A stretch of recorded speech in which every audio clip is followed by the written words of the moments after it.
ನಮಸ್ಕಾರ. 70ನೇಯ ಲೀಲಾ ಜಾಲನ್ಯಾಸಕ್ಕೆ ಎಲ್ಲರನ್ನು ಆತ್ಮೀಯವಾಗಿ ಸ್ವಾಗತಿಸ್ತಾ ಇದ್ದೇನೆ. ತಮಗೆಲ್ಲ ತಿಳಿದಿರೋ ಹಾಗೆ ಇವತ್ತು ಮೃತ್ಯು ಅಥವಾ ಸಾವಿನ ಕುರಿತಾಗಿ ಸರ್ ಅವರು ಮಾತನಾಡ್ತಾ ಇರತಕ್ಕಂಥ ಎರಡನೆಯ ಉಪನ್ಯಾಸ. ಹಿಂದಿನ ಭಾಗದಲ್ಲಿ ಬದುಕು ಮತ್ತು ಸಾವಿನ ಕುರಿತಾಗಿ ಸಾಕಷ್ಟು ಪ್ರಾರಂಭಿಕ ಚರ್ಚೆಯನ್ನು ಸರ್ ಅವರು ಮಾಡಿದರು. ಅದರಲ್ಲಿ ನಮಗೆ ಸಾಮಾನ್ಯವಾಗಿ ಹುಟ್ಟು ಮತ್ತು ಸಾವು ನಮ್ಮ ಸಮಚಿತ್ತಕ್ಕೆ ಅಡ್ಡಿ, ಆದರೆ ಹುಟ್ಟು ಸಾವನ್ನೇ ಸಮಚಿತ್ತದಿಂದ ಕಾಣೋದು ಹೇಗೆ, ಸ್ಟಾಯ್ಸಿಸಮ್ ಮುಖಾಂತರ ಅನ್ನೋ ವಿಚಾರವನ್ನು ಪ್ರಸ್ತಾಪ ಮಾಡಿದರು. ಬಹುಶಃ ಇದು ಇವತ್ತು ಅದನ್ನು ಮುಂದುವರಿಸಲಿಕ್ಕಿದ್ದಾರೆ ಅಂತ ಅಂದ್ಕೊಂಡಿದ್ದೀನಿ. ಇವತ್ತಿನ ಒಟ್ಟಾರೆ ಚಿತ್ರಣ ಅವ್ರು ಹೇಳ್ದಂಗೆ ಮೃತ್ಯುಂಜಯ ಆಗೋದು ಹೇಗೆ ಅನ್ನೋ ಕುರಿತು ಇರುತ್ತೆ ಅಂತ ಅನಿಸುತ್ತೆ. ಮತ್ತೆ ಗೊತ್ತಿಲ್ಲ ಇದು ಇವತ್ತಿಗೆ ಮುಗಿಯುತ್ತೋ ಅಥವಾ ಇನ್ನೂ ಚರ್ಚೆ ಮತ್ತೆ ಮುಂದುವರಿಯುತ್ತೋ ಗೊತ್ತಿಲ್ಲ. ಮುಂದುವರೆದ್ರೆ ಹೊರಲಿ ಅಂತಲೇ ಅನಿಸಿಕೆ ನಮ್ಮದು. ಯಾಕೆಂದರೆ ಸಾಕಷ್ಟು ಸರ್ ನಾನು ನೋಡಿದಾಗೆ ಭಾಳಷ್ಟು ಪುಸ್ತಕಗಳು ಸಾವಿನ ಕುರಿತು ಬಂದಿದೆ. ಡೆತ್ ಬೈ 2040 ಅನ್ನೋ ಒಂದು ಬುಕ್ ಬಂದಿದೆ. ವಿಜ್ಞಾನ ಕೂಡ ಆ ಕುರಿತು ಚರ್ಚೆ ನಡೆಸ್ತಾ ಇದೆ. ಎಲ್ಲ ಹಿನ್ನೆಲೆಯಲ್ಲಿ ಸರ್ ಅವರು ಉಪನ್ಯಾಸ ಮಾಡಲಿಕ್ಕಿದ್ದಾರೆ ಅಂತ ಅಂದ್ಕೊಂಡಿದ್ದೀನಿ. ಎಲ್ಲರನ್ನೂ ಕೂಡ ಆತ್ಮೀಯವಾಗಿ ಸ್ವಾಗತಿಸ್ತಾ ಸರ್ ಅವರು ಉಪನ್ಯಾಸ ಪ್ರಾರಂಭಿಸಬೇಕಾಗಿ ವಿನಂತಿಸ್ತಾ ಇದ್ದೀನಿ.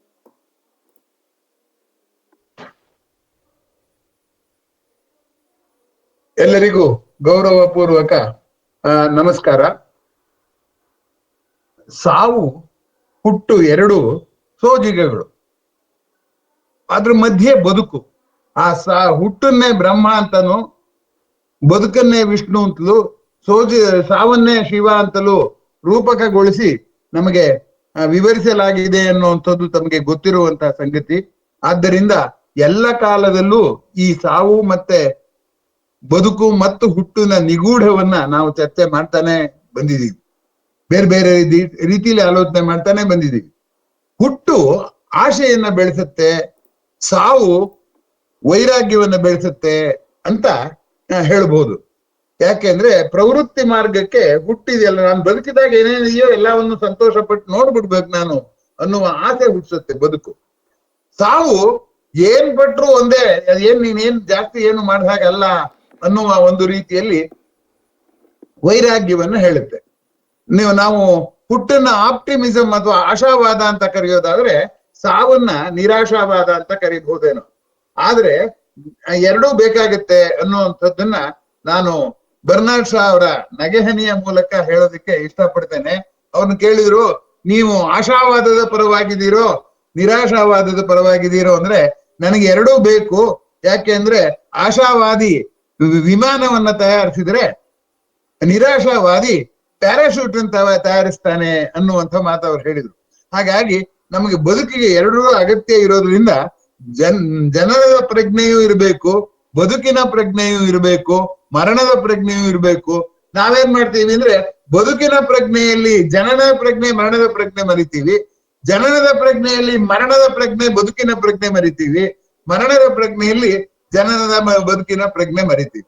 ಇದು ತಾಪತ್ರಯ ಆಗ್ತಾ ಇದೆ ಅನ್ನುವಂಥದ್ದು ಕಳೆದ ಬಾರಿಯೇ ನಾನು ಹೇಳಿರುವಂತ ಸಂಗತಿ. ಒಂದು ನಾಟಕ ದಶರಥನ ಪಾತ್ರ ಮಾಡಿದವನು ರಾಮಾಯಣದಲ್ಲಿ ಸಾವನ್ನ ಅಭಿನಯಿಸಿ ತೋರಿಸ್ತಾ, ತನಗಾದ ನೋವು ದೇಹಕ್ಕೆ ಮನಸ್ಸಿಗೆ ಎಲ್ಲದಕ್ಕೂ ಜರ್ಜರಿತವಾಗಿದೆ, ವಯಸ್ಸು ಆಗ್ಬಿಟ್ಟಿದೆ, ತಾನು ಅಭಿನಯಿಸಿ ತೋರಿಸ್ದ ಸಾವನ್ನ. ಎಲ್ರಿಗೂ ಎಷ್ಟೊಂದು ಇಷ್ಟ ಆಗ್ಬಿಡ್ತು ಅಂತಂದ್ರೆ ಒನ್ಸ್ ಮೋರ್ ಅಂತ ಕೂತ್ಕೊಂಡ್ರು. ಅಂದ್ರೆ ನೀನು ಸಾವನ್ನ ಅಭಿನಯವನ್ನ ಒನ್ಸ್ ಮೋರ್ ಅಂತ ಇನ್ನೊಂದ್ಸರಿ ಅಭಿನಯಿಸಿ ತೋರಿಸು ಅಂತ. ಆದ್ರೆ ಸಾವಿನ ಅಭಿನಯಕ್ಕೆ ಒನ್ಸ್ ಮೋರ್ ಮಾಡೋದು ಕಷ್ಟವೇ, ಸಾವುಗಂತೂ ಒನ್ಸ್ ಮೋರ್ ಇಲ್ವೇ ಇಲ್ಲ. ಆ ದೃಷ್ಟಿಯಿಂದ ನಾವು ಈ ಅಂಶವನ್ನ ಗಮನಿಸ್ಬೇಕು. ಇನ್ನು ಸಾವನ್ನ ಬದುಕನ್ನ ಮತ್ತೆ ಹುಟ್ಟನ್ನ ಮೂರನ್ನು ಸಮಾಂತರವಾಗಿ ತ್ರಿಮೂರ್ತಿಗಳ ತರ ದತ್ತಾತ್ರೇಯನ್ ತರ ತಗೊಂಡೋಗ್ಬೇಕು ಅಂತ ಅನ್ನೋದಾದ್ರೆ ಮುಂದಿನ ಪ್ರಶ್ನೆ, ಅದನ್ನ ಹ್ಯಾಕ್ ತಗೊಂಡು ಹೋಗ್ಬೇಕು? ಸಾವು ಅಂದ್ರೆ ಭಯವಾಗಿ ತಗೋಬೇಕೆ? ಸಾವು ಅಂದ್ರೆ ಬಿಡುಗಡೆಯಾಗಿ ತಗೋಬೇಕೆ? ಸಾವು ಅಂದ್ರೆ ಸಂಭ್ರಮವಾಗಿ ತಗೋಬೇಕೆ? ಬದುಕನ್ನ ಹ್ಯಾಕ್ ತಗೋಬೇಕು? ಸಾವನ್ನ ಹ್ಯಾಕ್ ತಗೋಬೇಕು? ಮತ್ತೆ ಹುಟ್ಟನ್ನ ಹ್ಯಾಕ್ ತಗೋಬೇಕು ಅನ್ನುವಂಥದ್ದು ಮುಂದಿನ ಪ್ರಶ್ನೆ. ಆದ್ರೆ ಇವತ್ತಿನ ಉಪನ್ಯಾಸ ಸಾವನ್ನ ಕುರಿತಾಗಿರೋದ್ರಿಂದ ನಾನು ಎರಡು ಅಂಶವಾಗಿ ಇದನ್ನ ತಗೋತೀನಿ. ಒಂದು ಸಾಹಿತ್ಯ, ಇನ್ನೊಂದು ಪುರಾಣ. ಈ ಎರಡರಲ್ಲಿ ಹೇಗೆ ಸಾವಿನ ಕುರಿತ ಚರ್ಚೆ ಬರ್ತಿದೆ ಅಂತ ಒಂದಾಗತ್ಲು ಒಂದು ನಾನು ನಿಮ್ ಮುಂದೆ ನಿರೂಪಣೆ ಮಾಡ್ತೇನೆ. ಕನ್ನಡ ಸಾಹಿತಿಗಳ ಪೈಕಿ ಸಾವಿನ ಬಗ್ಗೆ ಚರ್ಚೆ ಮಾಡದೇ ಇರುವಂಥವ್ರು ಇಲ್ವೇ ಇಲ್ಲ ಅನ್ಬೋದು. ಹೆಚ್ಚು ಕಡಿಮೆ ಯಾವ್ದಾದ್ರು ಒಂದ್ ಕಥೆ ಬರೆದ್ರು ಅಲ್ಲೂ ಒಂದು ಸಾವಿನ ಪ್ರಸಂಗ ಬಂದೇ ಬರುತ್ತೆ. ಆದರೆ ಸಾವಿನ ಪ್ರಸಂಗವನ್ನ ಪರಿಭಾವಿಸುವ ರೀತಿ ಬೇರೆ ಬೇರೆ ಸಾಹಿತಿಗಳು ಬೇರೆ ಬೇರೆ ರೀತಿಯಲ್ಲಿ ಪರಿಭಾವಿಸಿದ್ದಾರೆ ಅನ್ನುವಂಥದ್ದು ನೀವು ಗಮನಿಸಬೇಕಾಗಿರುವಂತ ಸಂಗತಿ. ಅದರಲ್ಲಿ ವಿಶೇಷವಾಗಿ ನನಗೆ ಕಾಣುವಂಥದ್ದು ಅಂದ್ರೆ, ಎಲ್ಲರೂ ಮನಸ್ಸಿನ ನೋವಿನ ಬಗ್ಗೆ ಕಾವ್ಯ ಬರೆದ್ರೆ ಗಂಗಾಧರ ಚಿತ್ತಾಲ ಅಂತ ಒಬ್ರು ಸಾಹಿತಿ ಇದ್ದಾರೆ. ಹರಿವ ನೀರಿದು ಅಂತ ಒಂದು ಕವನ ಸಂಕಲನ ಪ್ರಕಟಿಸಿದ್ದಾರೆ. ಆ ಹರಿವ ನೀರಿದಲ್ಲಿ ದೇಹದ ನೋವು, ಸಾವಿನ ನಿರೀಕ್ಷೆಯಲ್ಲಿ ಬದುಕೋದು ಹೇಗೆ ಅನ್ನುವಂಥದ್ದನ್ನ ತುಂಬಾ ಕಲಾತ್ಮಕವಾಗಿ ಅವರ ಪದ್ಯದಲ್ಲಿ ವಿವರಿಸಿದ್ದಾರೆ. ಸಾವನ್ನೇ ಕೇಂದ್ರವಾಗಿರಿಸಿಕೊಂಡು ಅಷ್ಟೊಂದು ಪದ್ಯ ಬರೆದವರು ನನಗ್ ಗೊತ್ತಿದ್ದ ಹಾಗೇನೆ ಕಡಿಮೆ. ಕವನದಲ್ಲಿ ಸಾವಿನ ಪ್ರಸ್ತಾಪವನ್ನ ತುಂಬಾ ಚೆನ್ನಾಗಿ ಮಾಡಿದ್ದಾರೆ.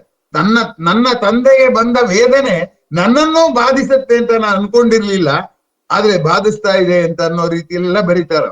ಇಲ್ಲಿ ತಮ್ಮ ಆಸಕ್ತರು ಗಂಗಾಧರ ಚಿತ್ತಾಲರ ಹರಿವ ನೀರಿದು ಕೃತಿಯನ್ನ ಓದ್ಬೇಕು ಅಂತ ತಮ್ಮಲ್ಲಿ ಕೇಳ್ಕೊತೀನಿ. ಇನ್ನು ಸಾವಿನ ಬಗ್ಗೆ ಅತಿಯಾಗಿ ಕಾಳಜಿ ವಹಿಸಿದಂತ ಇನ್ನೊಬ್ಬ ಮಹಿಳಾ ಲೇಖಕಿ ಅಂದ್ರೆ ತ್ರಿವೇಣಿಯವರು. ತ್ರಿವೇಣಿ ಅಂತ ಮನೋವಿಜ್ಞಾನದ ಅನೇಕ ಕಾದಂಬರಿಗಳನ್ನ ಬರೆದ್ರು. ಆಕೆ ಹೆಂಗ್ ಬರೆದ್ರು ಅಂದ್ರೆ, ಮನೋವಿಜ್ಞಾನ ಸಾಮಾನ್ಯ ಜನಕ್ಕೂ ಅರ್ಥ ಆಗ್ಬೇಕು ಅನ್ನೋ ರೀತಿಯಲ್ಲಿ ಕಥೆಯ ರೂಪದಲ್ಲಿ ಬರೆದ್ರು. ನನ್ನ ವೈಯಕ್ತಿಕ ದೃಷ್ಟಿಯಲ್ಲಿ ಹೇಳೋದಾದ್ರೆ, ಮನೋವಿಜ್ಞಾನವನ್ನ ಜನಪ್ರಿಯಗೊಳಿಸಿದ ಆಕೆ ಅಂತ ನಾನು ಆಕೆನ ಗೌರವ ಕಾಣ್ತೇನೆ. ಆಕೆ ಸಣ್ಣ ಕಥೆ ಆಗ್ಲಿ ಅಥವಾ ಕಾದಂಬರಿ ಆಗ್ಲಿ ಎಲ್ಲಾ ಕಡೆಯಲ್ಲೂ ಕೂಡ ಮನೋವಿಜ್ಞಾನವನ್ನ ಮುಖ್ಯವಾಗಿಟ್ಕೊಂಡು ಬರಿತಾ ಇದ್ರು. ಆಕೆಯ ಕೃತಿಗಳನ್ನ ತಾವು ಓದ್ಬಹುದಾಗಿದೆ. ಆಕೆಯ ಕೃತಿಗಳಲ್ಲಿ ಕೂಡ ಅನೇಕ ಬಾರಿ ಈ ಸಾವಿನ ಪ್ರಸ್ತಾಪ ಬರುತ್ತೆ. ಆ ಸಾವಿನ ಪ್ರಸ್ತಾಪ ಬಂದಿದ್ದು ಮನೋವಿಜ್ಞಾನವನ್ನ ಜನಪ್ರಿಯಗೊಳಿಸುವಂತಹ ತ್ರಿವೇಣಿ ತಾವೇ ಒಂದು ಮನೋವಿಕಾರಕ್ಕೆ ಒಳಗಾಗಿದ್ರು.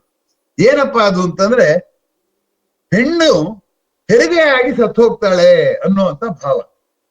ಆ ಭಾವ ಅವರು ಸಾವನ್ನ ಕುರಿತ ಒಂದು ಕಾದಂಬರಿ ಬರೆದಿದ್ದಾರೆ. ಅದು ತುಂಬಾ ಮನೋಜ್ಞವಾಗಿ ಬಂದಂತ ಕಾದಂಬರಿ. ಅದು ಮನೇಲಿ ತುಂಬಾ ಬಡತನ ಇರುತ್ತೆ, ಒಬ್ರು ಸತ್ತು ಹೋಗ್ತಾರೆ, ಅವಾಗ ಎಲ್ಲ ಊಟ ತಂದಿರ್ತಾರೆ. ಮಗು ಮಾರನೇ ದಿವಸ ಹೇಳುತ್ತೆ, ನಾವ್ ಇಷ್ಟ ಜನ ಇದೀವಲ್ಲ, ಇನ್ನೊಬ್ರು ಯಾರು ಸಹಾಯಣ, ಉಳಿದವರಾರು ಊಟ ಮಾಡಿದಾಗತ್ತೆ ಅಂತ. ಹೆಪ್ಪುಗಟ್ಟಿದ ಬಡತನ ಮತ್ತು ಸಾವಿನ ಸಂಕಟವನ್ನ ಆಕೆ ಕಾದಂಬರಿಯಲ್ಲಿ ಪ್ರಸ್ತಾಪ ಮಾಡಿರೋದು ನನಗಂತೂ ಬಾಲ್ಯದಲ್ಲಿ ನಾನು ಅದು ನೋಡಿದಾಗ ಕಣ್ಣಲ್ಲಿ ನೀರು ಬಂತು ನನ್ಗೆ. ಹೌದು, ಬದುಕು ನಮ್ಗೆಲ್ಲ ಅನುಕೂಲ ಇದ್ದಾಗ್ಲೇನೆ ಕೊನೆಗೆ ಸಾವನ್ನೇ ಪ್ರೀತಿಸುವಷ್ಟು ಬದುಕು ನಮ್ಮನ್ನ ಮೂಲೆಗೆ ತಳ್ಳುವ ಸಾಧ್ಯತೆ ಇದೆ ಅಂತ ಆ ಕಾದಂಬರಿಯಿಂದ ನಾನು ಅರ್ಥ ಮಾಡ್ಕೊಂಡೆ. ಆಮೇಲೆ ಇನ್ನೊಂದೇನಂದ್ರೆ, ಈ ಹೆರಿಗೆ ಸಾಯ್ತೀನಿ ಅಂತ ಸಾಯ್ತೀನಿ ಅನ್ನೋ ಭಯ ಆಕೆಗೆ ಹೇಗಿತ್ತು ಅನ್ನೋದನ್ನ ಸೂಚಿಸುವುದಕ್ಕೆ ಅನ್ನೋ ಹಾಗೆ ಆಕೆ ಒಂದು ಹಣ್ಣೆಲೆ ಚಿಗುರಿದಾಗ ಅಂತ, ಅದೇ ಕೊನೆಯ ಕಾದಂಬರಿ ಆಕೆದು. ತ್ರಿವೇಣಿ ಬರೆದಿರುವಂತ ಕೊನೆಯ ಕಾದಂಬರಿ ಹಣ್ಣೆಲೆ ಚಿಗುರಿದಾಗ ಅಂತ. ಆ ಹಣ್ಣೆಲೆ ಚಿಗುರಿದಾಗದಲ್ಲಿ ಕೂಡ ಒಬ್ಬ ಹೆಣ್ಮಗಳು ಹೆತ್ತು ಸತ್ತು ಹೋಗ್ಬಿಡ್ತಾಳೆ. ಒಂದು ಮಗು ಇರುತ್ತೆ. ಇನ್ನೊಂದು ಹೆಣ್ಮಗಳಿಗೆ ಗಂಡ ಸತ್ತು ಹೋಗಿರ್ತಾನೆ. ಮಗು ಆಗಕ್ ಮುಂಚೆನೆ ಗಂಡ ಸತ್ತು ಹೋಗಿರ್ತಾನೆ. ಆ ಗಂಡ ಸತ್ತೋದನ್ನ ಹೆಣ್ಮಗಳು ಈ ಹೆಂಡತಿ ಸತ್ತೋನ್ನ ಮದುವೆ ಆಗುವಂಥದ್ದು ಆ ಕಾದಂಬರಿಯ ಸಾರಾಂಶ. ಆ ಕಾದಂಬರಿಯಲ್ಲಿ ಆ ಮಗುವನ್ನು ಬಿಟ್ಟು ಎರಡನೇ ಹೆರಿಗೆಯಲ್ಲಿ ಸತ್ತು ಹೋಗ್ತಾಳೆ ಅಂತ ಅನ್ನೋಂಥ ವಿವರಣೆ ಇದೆಯಲ್ಲ, ಆ ವಿವರಣೆಯ ಕಾದಂಬರಿ ಬರೆದ ಕೆಲವೇ ದಿನಗಳಲ್ಲಿ ತ್ರಿವೇಣಿಯವರು ಹೆರಿಗೆಯಾಗಿಯೇ ಸತ್ರು ಅನ್ನುವಂಥದ್ದು ನಿಜವಾಗಿ ಮನಸ್ಸಿಗೆ ನೋವು ತಂದ್ಕೊಡುವಂತ ಸಂಗತಿ. ಅವ್ರು ಯಾವುದಕ್ಕೆ ಹೆದರಿದ್ರು, ತಾವು ನಂಗೆ ಹೀಗಾಗ್ಬಿಟ್ಟಿತ್ತು ಅಂತ, ಅದು ಅವ್ರಿಗೆ ಸಾವಾಗಿ ಬಾಧಿಸಿತ್ತು ಅನ್ನುವಂಥದ್ದು ತುಂಬಾ ಗಮನಿಸಬೇಕಾದಂಥ ಸಂಗತಿ. ಇನ್ನು ಸಾಹಿತ್ಯದ ಈ ಇನ್ನೊಬ್ಬರು ಜನಪ್ರಿಯವಾದಂಥ ಕಾದಂಬರಿಕಾರರು ನಮಗ್ ಗೊತ್ತಿರೋ ಹಾಗೆ ಕಾರಂತರು, ಶಿವರಾಮ ಕಾರಂತರು. ಅವರು ಒಂದು ಕಾದಂಬರಿನೇ ಬರೆದ್ರು, ಅಳಿದ ಮೇಲೆ ಅಂತ. ಆ ಅಳಿದ ಮೇಲೆ ಕುತೂಹಲವೇ ಅದು. ನಾನು ಸತ್ತು ಹೋಗ್ತೀನಿ ನಿಜ, ಸತ್ತು ಹೋದ್ಮೇಲೆ ಏನು ಉಳಿಯುತ್ತೆ?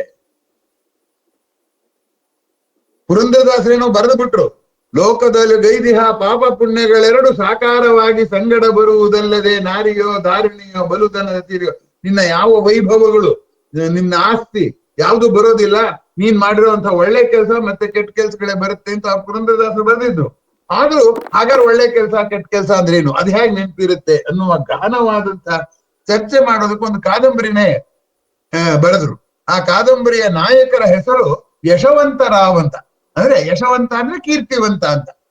ನೋಡಿ, ಅಲ್ಲಿಂದಾನೇ ಶುರು ಅವರು. ಕೀರ್ತಿವಂತರಾದ್ರೆ ಕೀರ್ತಿ ಎಷ್ಟು ದಿವಸ ಬದುಕಿರುತ್ತೆ, ಅಥವಾ ಕೀರ್ತಿ ಯಾಕೆ ಬದುಕಿರುತ್ತೆ, ಯಾರ ಹತ್ರ ಬದುಕಿರುತ್ತೆ, ಇದನ್ನೆಲ್ಲ ಬೆದಕುವ ಆ ಕಾದಂಬರಿ ಅಳಿದ ಮೇಲೆ ಅನ್ನುವಂಥದ್ದು ನಮ್ಮ ಸಾವಿನ ನಂತರ ನಮ್ಮ ಈ ಹೆಜ್ಜೆ ಗುರುತು ಹೇಗೆ ಉಳಿಯುತ್ತೆ ಅನ್ನುವಂಥದ್ದನ್ನ ಆಸಕ್ತಿ ಇದ್ದವರು ಆ ಕಾದಂಬರಿ ಓದ್ಬೇಕು ಅಂತ ತಮ್ಮಲ್ಲಿ ಮನವಿ ಮಾಡ್ಕೋತೇನೆ.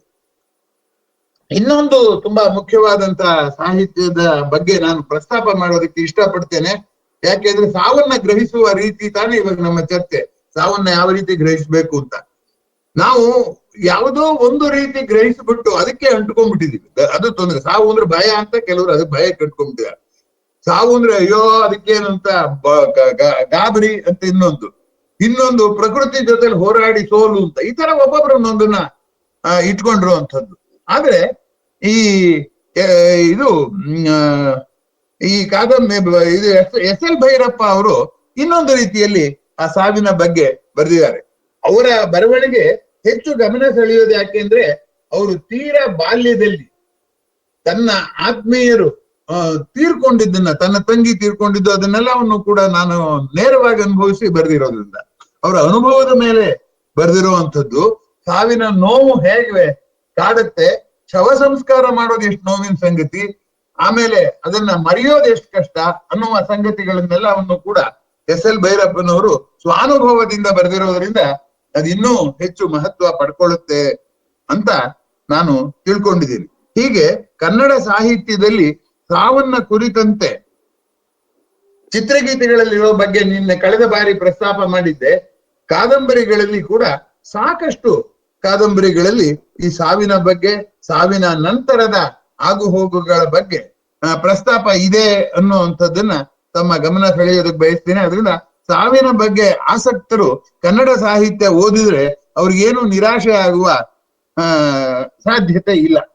ಆದ್ರೂ ಇದೆಲ್ಲವನ್ನು ಮೀರಿಸುವ ಹಾಗೆ ಒಂದು ಚುಟುಕು ಕವನವನ್ನ ಡಾಕ್ಟರ್ ಜೆ.ಎಸ್. ಶಿವರುದ್ರಪ್ಪನವರು ಸಾವಿನ ಬಗ್ಗೆ ಬರೆದಿದ್ದಾರೆ.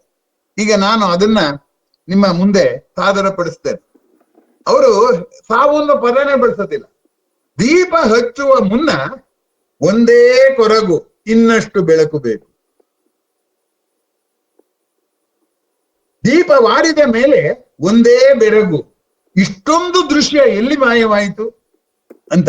ಅಂದ್ರೆ ದೀಪ ಹಚ್ಚಕ್ ಮುಂಚೆ ದೀಪ ಸರಿಯಾಗಿ ಉರಿದೇ ಇದ್ರೆ ಇನ್ನಿಷ್ಟು ಬೆಳಕು ಬೇಕು ಅಂತ ನಾವು ಬಾಲ್ಯದಲ್ಲಿ ಇನ್ನಿಷ್ಟು ಪ್ರಪಂಚ ನೋಡ್ಬೇಕು ಅಂತ ಅನ್ನಿಸ್ತೀವಿ. ಹುಟ್ಟು ಇನ್ನಷ್ಟು ಸುತ್ತಮುತ್ತಲು ನೋಡ್ಬೇಕು ಅನ್ನೋ ಆಸೆ ಹುಟ್ಟಿಸುತ್ತೆ ಅನ್ನೋ ಹಾಗೆ ಅಲ್ಲಿ ಇದೆ. ಹುಟ್ಟು ಅನ್ನೋ ಪದ ಬಳಸಿದಲ್ಲಿನೇ ತುಂಬಾ ಜಾಣತನವಾಗಿ ದೀಪ ಹಚ್ಚಿಸುವ ಮುನ್ನ ಒಂದೇ ಕೊರಗು, ದೀಪ ಹಚ್ಕೊಂಡು ಉರಿದು ಎಲ್ಲವನ್ನು ನೋಡ್ಬೇಕು, ಇನ್ನಷ್ಟು ಬೆಳಕು ಬೇಕು, ನಾನು ಇನ್ನಷ್ಟು ಶಕ್ತಿಶಾಲಿ ಆಗ್ಬೇಕು, ಇನ್ನಷ್ಟು ಪ್ರಪಂಚ ನೋಡ್ಬೇಕು ಅನ್ನುವಂಥ ಕೊರಗು ನನ್ಗೆ ಇನ್ನು ನೋಡಿ ಸಾಲದು ಅಂತ. ಆದ್ರೆ ಸಾವು ಅನ್ನೋದಕ್ಕೆ ದೀಪ ವಾರಿದ ಮೇಲೆ ಒಂದೇ ಬೆರಗು. ಏನು ಬೆರಗು? ಕೊರಗು ಹೋಗಿದ್ದು ಬೆರಗಾಯ್ತು ಅಂದ್ರೆ ಇಷ್ಟೆಲ್ಲ ನೋಡ್ತಾ ಇದ್ದದ್ದು ಎಲ್ಲ ಎಲ್ಲೋಯ್ತು. ಒಳಗಿನ ಬೆಳಕು ಹೋದ್ರೂ ಪ್ರಪಂಚ ಇಲ್ಲ, ಹೊರಗಿನ ಬೆಳಕು ಹೋದ್ರೂ ಪ್ರಪಂಚ ಇಲ್ಲ. ನಮ್ಮ ಉಮೇಶ್ ಶರಣಾರ್ಥಿ ಹಾಕಿದಾರಲ್ಲ, ಕನಸಿಲ್ಲದ ನಿದ್ರೆ, ಸಾವು ಅನ್ನೋದು ಕನಸಿಲ್ಲದ ನಿದ್ರೆ ಅಂತ ಅನ್ನುವಂಥದ್ದನ್ನ ಹಾಕಿದಾರಲ್ಲ. ಹಾಗೆ ಈ ರೀತಿ ನಂಗೆ ಈ ಜಾಲನ್ಯಾಸದಲ್ಲಿ ಒಂದು ಆಶ್ಚರ್ಯ. ನಾನು 5 ವಿಷಯ ಕಳೆದ ಬಾರಿ ಕೊಟ್ಟಾಗ ಕೊನೆಯ ಆದ್ಯತೆ ಬಂದದ್ದು ಮೃತ್ಯುವಿಗೆ. ಆದ್ರೆ ಹೆಚ್ಚು ಸಕ್ರಿಯವಾಗಿ ಭಾಗವಹಿಸ್ತಾ ಇರೋದು ಈ ವಿಷಯದ ಬಗ್ಗೆ. ಅದರಿಂದ ಏನಾಗುತ್ತೆ ಅಂದ್ರೆ ಶೀರ್ಷಿಕೆಯಿಂದ ಆದ್ಯತೆ ನಿರ್ಧಾರ ಮಾಡ್ತೀವಲ್ಲ, ಅವಾಗ ನಮ್ಗೆ ಊಹೆ ಮಾಡಕ್ಕಾಗಲ್ಲ ಶೀರ್ಷಿಕೆಯಲ್ಲಿ ಏನ್ ಮಾತಾಡ್ಬೋದು ಅಂತ ಅನ್ಸ್ತು ನಂಗೆ. ಅಷ್ಟೇ ಇರ್ಲಿ ಬಿಡಿ. ಈಗ ಇಷ್ಟು ಸಾಹಿತ್ಯದ ಕೆಲವು ಉದಾಹರಣೆಗಳನ್ನ ನಾನು ನಿಮ್ಮ ಮುಂದೆ ಯಾಕಿರಿಸಿದೆ ಅಂದ್ರೆ ಕನ್ನಡ ಸಾಹಿತ್ಯದಲ್ಲಿ ಸಾವಿನ ಬಗೆಗಿರುವ ಚರ್ಚೆಗೆ ಏನೂ ಕೊರತೆ ಇಲ್ಲ ಅನ್ನೋದು ನಿಮ್ ಗಮನ ಸೆಳೆಯೋದಕ್ಕೋಸ್ಕರ. ಇನ್ನು ಪುರಾಣಗಳಿಗೆ ಬರೋಣ. ಪುರಾಣಗಳಲ್ಲಿ ಕೂಡ ಏನಾಗುತ್ತಪ್ಪ ಅಂತಂದ್ರೆ, ಪುರಾಣಗಳು ತಾರ್ಕಿಕವಾಗಿ ಹೇಳುವಂಥವಲ್ಲ ಅವು. ಆ ತಾರ್ಕಿಕವಾಗಿ ಹೇಳುವಂಥದ್ದಲ್ಲದೆ ಇರುವಾಗ ನಾವು ತರ್ಕಬದ್ಧವಾದ ಭಾಷೆಯಲ್ಲಿ ಅರ್ಥ ಮಾಡ್ಕೊಳ್ಳುವಾಗ ಲಾಜಿಕಲಿ ನಮ್ಮ ಭಾಷೆ ಇದೆ, ನಮ್ಮ language, hour language is logical, but ಅದು ಪುರಾಣ ಆದ್ರಿಂದ ಆ ತರ್ಕಕ್ಕೆ ಹೊಂದ್ಕೊಳ್ಳೋದಿಲ್ಲ ಅನ್ನೋ ಕಾರಣಕ್ಕೆ ಅದನ್ನ ಪಕ್ಕಕ್ಕೆ ಇಟ್ಬಿಡ್ತೀವಿ. ಈಗ ನಿಧಾನಕ್ಕೆ ನೋಡಿ, ಮೃತ್ಯುಂಜಯ ಅಂತ ಈಶ್ವರನ ಒಂದು ಹೆಸರಿದೆ. ಮೃತ್ಯುಂಜಯಾಯ ರುದ್ರಾಯ ನೀಲಕಂಠಾಯ ಶಂಭವೆ ಅಂತ ಅವನ ಹೆಸರಿದೆ, ಅಮೃತೇಶಾಯ ಸರ್ವಾಯ ಅಂತ. ಇಲ್ಲಿ 2 ಸರಿ ಶಿವನ ಬಗ್ಗೆ ಪ್ರಸ್ತಾಪ ಮಾಡುವಾಗ ಯಾವುದು ಮೃತ್ಯುಂಜಯ ಅನ್ನುವಂಥ ಪದ ಇದೆ, ನೀಲಕಂಠಾಯ ಅಂತ ಒಂದು ಪದ ಇದೆ. 2 ಪದಗಳಿವೆ, ಮೃತ್ಯುಂಜಯ ನೀಲಕಂಠ ಅಂತ. ಒಬ್ಬನೇ ನೀಲಕಂಠ ಅಲ್ಲ, ಅಮೃತಾಯ ಅಮೃತೇಶಾಯ, ಮೃತ್ಯುಂಜಯಾಯ ಅಮೃತೇಶಾಯ ಅಂತ ಹೆಸರಿದೆ. ಅಮೃತದ ಒಡೆಯ ಅಂತ ಅಮೃತೇಶ ಅಂದ್ರೆ. ಮೃತ್ಯುಂಜಯ ಅಂದ್ರೆ ಮೃತ್ಯುವನ್ನು ಗೆದ್ದವನು ಅಂತ. ಶಿವ ಮೃತ್ಯುವನ್ನು ಗೆದ್ದವನು ಅನ್ನೋದನ್ನ ಪುರಾಣದಲ್ಲೇ ನಾವು ನೋಡಿದ್ರೆ ಎಷ್ಟು ಆಶ್ಚರ್ಯ ಅಂದ್ರೆ, ದೇವತೆಗಳಿಗೂ ಆಸೆ ಆಗ್ಬಿಡ್ತಂತೆ ನಾವು ಸಾಯ್ಬಾರದು ಇರ್ಬೇಕು ಅಂತ, ರಾಕ್ಷಸರಿಗೂ ಆಸೆ ಆಗ್ಬಿಡ್ತು. ಆದ್ರೆ ಅದು ಅಮೃತ ಎಲ್ಲ ಊದ್ಕೊಂಡು ಕೂತ್ಬಿಟ್ಟಿದೆ ಸಮುದ್ರದಲ್ಲಿ. ಆವಾಗ ಏನ್ ಮಾಡ್ಬೇಕು, ಸಮುದ್ರವನ್ನ ಕಡಿಬೇಕು, ಸಮುದ್ರ ಮಥನ ಮಾಡ್ಬೇಕು ಅಂತ. ಸಮುದ್ರವನ್ನ ಮಥನ ಮಾಡಿದ್ರೆ ಮೊದಲನೇ ಸರಿಗೆ ಅಮೃತ ಬರಲಿಲ್ಲ, ಮೊದಲನೇ ಸರಿ ಬಂದದ್ದೇನು, ವಿಷ. ಅದನ್ನ ನೀವು ರೂಪಕವಾಗಿ ಯೋಚನೆ ಮಾಡಿ, ನಾವು ಸಾವನ್ನ ಗೆಲ್ಲುವ ಸಲುವಾಗಿ ಸಾವಿನ ಬಗ್ಗೆ ಚಿಂತನೆ ಮಾಡ್ತೀವಿ ಅಂದ್ರೆ ಮೊದಲು ಬರೋದೇನು, ಸಾವಿನ ಭಯವೇ. ಹಾಗಾಗಿ ಆ ವಿಷ ಹಾಲಾಹಲ ಅನ್ನೋ ವಿಷಯ ಬಂತು.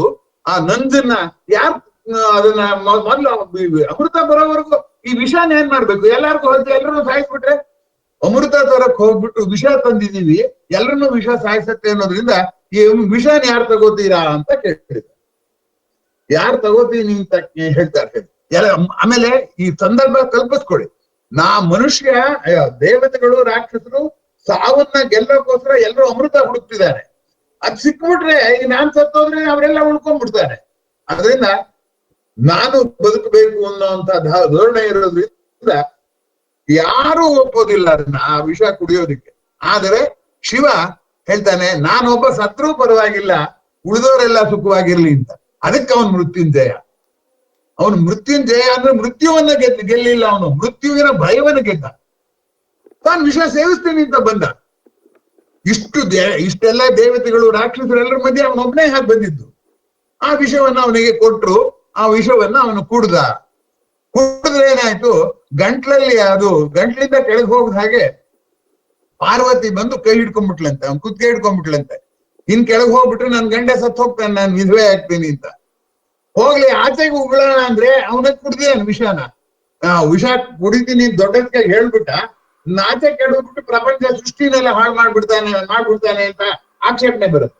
ಅದಕ್ಕೋಸ್ಕರ ಏನ್ ಮಾಡಿದಂತೆ, ಶಿವ ಉಗುಳು ಇಲ್ವಂತೆ, ನುಂಗ್ಲು ಇಲ್ವಂತೆ. ಆದ್ರಿಂದ ಅವನು ಕಂಠ ಕೆಂಪಾಯ್ತು ಅಂತ ಶಂಕರಾಚಾರ್ಯರು ತಮ್ಮ ಸೌಂದರ್ಯ ಲಹರಿಯ ಒಂದು ಪದ್ಯದಲ್ಲಿ ಹೇಳ್ತಾರೆ. ನೋಡಿ ಅದನ್ನ ಎಷ್ಟು ಪೊಯೆಟಿಕ್ ಆಗಿ ಬೆಳೆಸ್ಕೊಂಡ್ರು ಶಂಕರಾಚಾರ್ಯರು. ಅಂದ್ರೆ ಕೆಲವು ಸಾರಿ ಇನ್ನೊಬ್ರು ಬೈದಿದ್ದನ್ನ ತಿರುಗಿಸ್ಕೊಂಡ್ ಬೈದ್ರೆ ಜಗಳ ಆಗತ್ತೆ ಅಂತ ನಮಗ್ ಬೇಜಾರು, ನುಂಗಕ್ ಹೋದ್ರೆ ನೋಯುತ್ತೆ. ಆದ್ರಿಂದ ಮೃತ್ಯುಂಜಯತೆ ಇದ್ದಾಗ ಭಿನ್ನಾಭಿಪ್ರಾಯ ಜಯತೆಯನ್ನು ನಾವು ಹೇಗ್ ಮಾಡ್ಬೇಕು ಅನ್ನೋದನ್ನ ಈ ಶಿವನ ಈ ಕಥೆ ತುಂಬಾ ಚೆನ್ನಾಗಿ ಹೇಳುತ್ತೆ ಅಂತ ಅನ್ಕೊಂಡಿದೀನಿ. ಅದೇನಾರು ಆಗ್ಲಿ, ನಾವು ಸಂತೋಷವನ್ನ ಗಳಿಸಕ್ ಹೋಗಿ ಮೊದಲು ಬರೋದು ಅಸಮಾಧಾನವೇ. ಅಮೃತವನ್ನ ಗಳಿಸಕ್ ಹೋದ್ರೆ ಮೊದಲು ಬರೋದು ವಿಷಯವೇ ಅನ್ನೋದು ಆ ರೂಪಕವಾಗಿ ನಾವು ಸಮುದ್ರ ಮಂಥನವನ್ನ ಅರ್ಥ ಮಾಡ್ಕೊಂಡ್ರೆ ಹೇಗೆ ನಮ್ಗೆ ಸಾವನ್ನು ಕೂಡ ಒಪ್ಕೋಬೇಕಾದಂತದಿದ್ರೆ, ಮತ್ತೆ ನಮ್ಮ ಬದುಕಿನ ಶ್ರದ್ಧೆಯನ್ನು ಸಾವನ್ನು ಒಪ್ಪುವ ಮೂಲಕ ನಾವು ಎದುರಿಸ್ಬೇಕಾಗತ್ತೆ ಅಂತ ಅನ್ನುವಂತ ಪಾಠವನ್ನ ನನಗಂತೂ ಆ ಸಮುದ್ರ ಮಥನದ ಕತೆ ಹೇಳ್ಕೊಡುತ್ತೆ ಅಂತ ನಾನು ಭಾವಿಸ್ಕೊಂಡಿದ್ದೀನಿ. ಅದನ್ನು ಓದಿದ ಮೇಲೆ ನಂಗೆ ಅನ್ನಿಸ್ತು, ಭಯವೆಲ್ಲ ಸಾವು, ಸಾವೆಲ್ಲ ಭಯ. ಹುಟ್ಟು ಅನ್ನೋದು ಸೋಗಿಗ, ಸಾವು ಅನ್ನೋದು ಭಯ. ಸಾವಿನ ಭಯದಿಂದಾಗಿ ನನಗೆ ವಿನಯ ಬರುತ್ತೆ, ಮತ್ತೆ ವೈರಾಗ್ಯ ಬರುತ್ತೆ, ಆಸೆಯ ಅಪಾಯಗಳನ್ನೆಲ್ಲವನ್ನು ಕಳೆಯುತ್ತೆ. ಅದರಿಂದ ಹುಟ್ಟು ಕಲಿಸುವ ಬದುಕಿನ ಆಸೆ, ಬದುಕು ಕಲಿಸುವ ಆಸೆಗಳನ್ನ ಕಡಿವಾಣ ಹಾಕೋದಿಕ್ಕೆ ಸಾವು ಕೂಡ ತುಂಬಾ ಮುಖ್ಯವಾದದ್ದು. ಹಾಗಾದ್ರೆ ಸಾವನ್ನ ಹೇಗ್ ನೆನ್ಪಿಟ್ಕೋಬೇಕು ಅನ್ನುವಂಥದ್ದಕ್ಕೆ ನಿಮ್ಗೆ ಉದಾಹರಣೆ ಹೇಳ್ಬೇಕಾದ್ರೆ, ಸಾಹಿತ್ಯದ ಉದಾಹರಣೆನೂ ಬೇಡ, ಪುರಾಣದ ಉದಾಹರಣೆನೂ ಬೇಡ. ತಿಳ್ಕೊಳ್ಳೋಣ ಜನರು ಹೇಗ್ ಮಾತಾಡ್ತಿದ್ರು ಸಾವಿನ ಬಗ್ಗೆ ಅಂತ. ಹೇಗ್ ಮಾತಾಡ್ತಿದ್ರಂತೆ ಜನ? ಮಾತಾಡ್ತಿದ್ ನಾನ್ ನೋಡಿದೀನಿ ಅಂದ್ರೆ, ನಮ್ಮ ಊರಿನಲ್ಲಿ ರೈತ ಯಾರದ್ದೋ ಶವ ಸಂಸ್ಕಾರಕ್ಕೆ ಹೋಗಿದ್ದಾರೆ.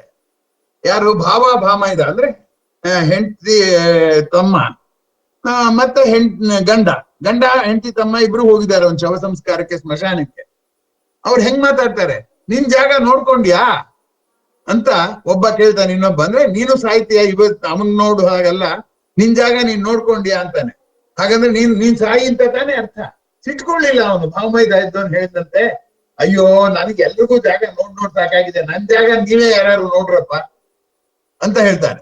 ಅಂದ್ರೆ ಸಾವನ್ನ ಆಕ್ರೋಶವಾಗಿ, ಭಯವಾಗಿ, ಆಗಬಾರದ್ದು ಆಗೋಯ್ತು ಅಂದ ಹಾಗೆ ತಾವೂ ಕೂಡ ಪ್ರಕೃತಿಯ ಲೀಲೆಯೇ, ಹುಟ್ಟು ಕೂಡ ಪ್ರಕೃತಿಯ ಲೀಲೆಯೇ ಅನ್ನುವ ರೀತಿಯಲ್ಲಿ ಪರಿಭಾವಿಸುವ ಜನ ಇದ್ರು.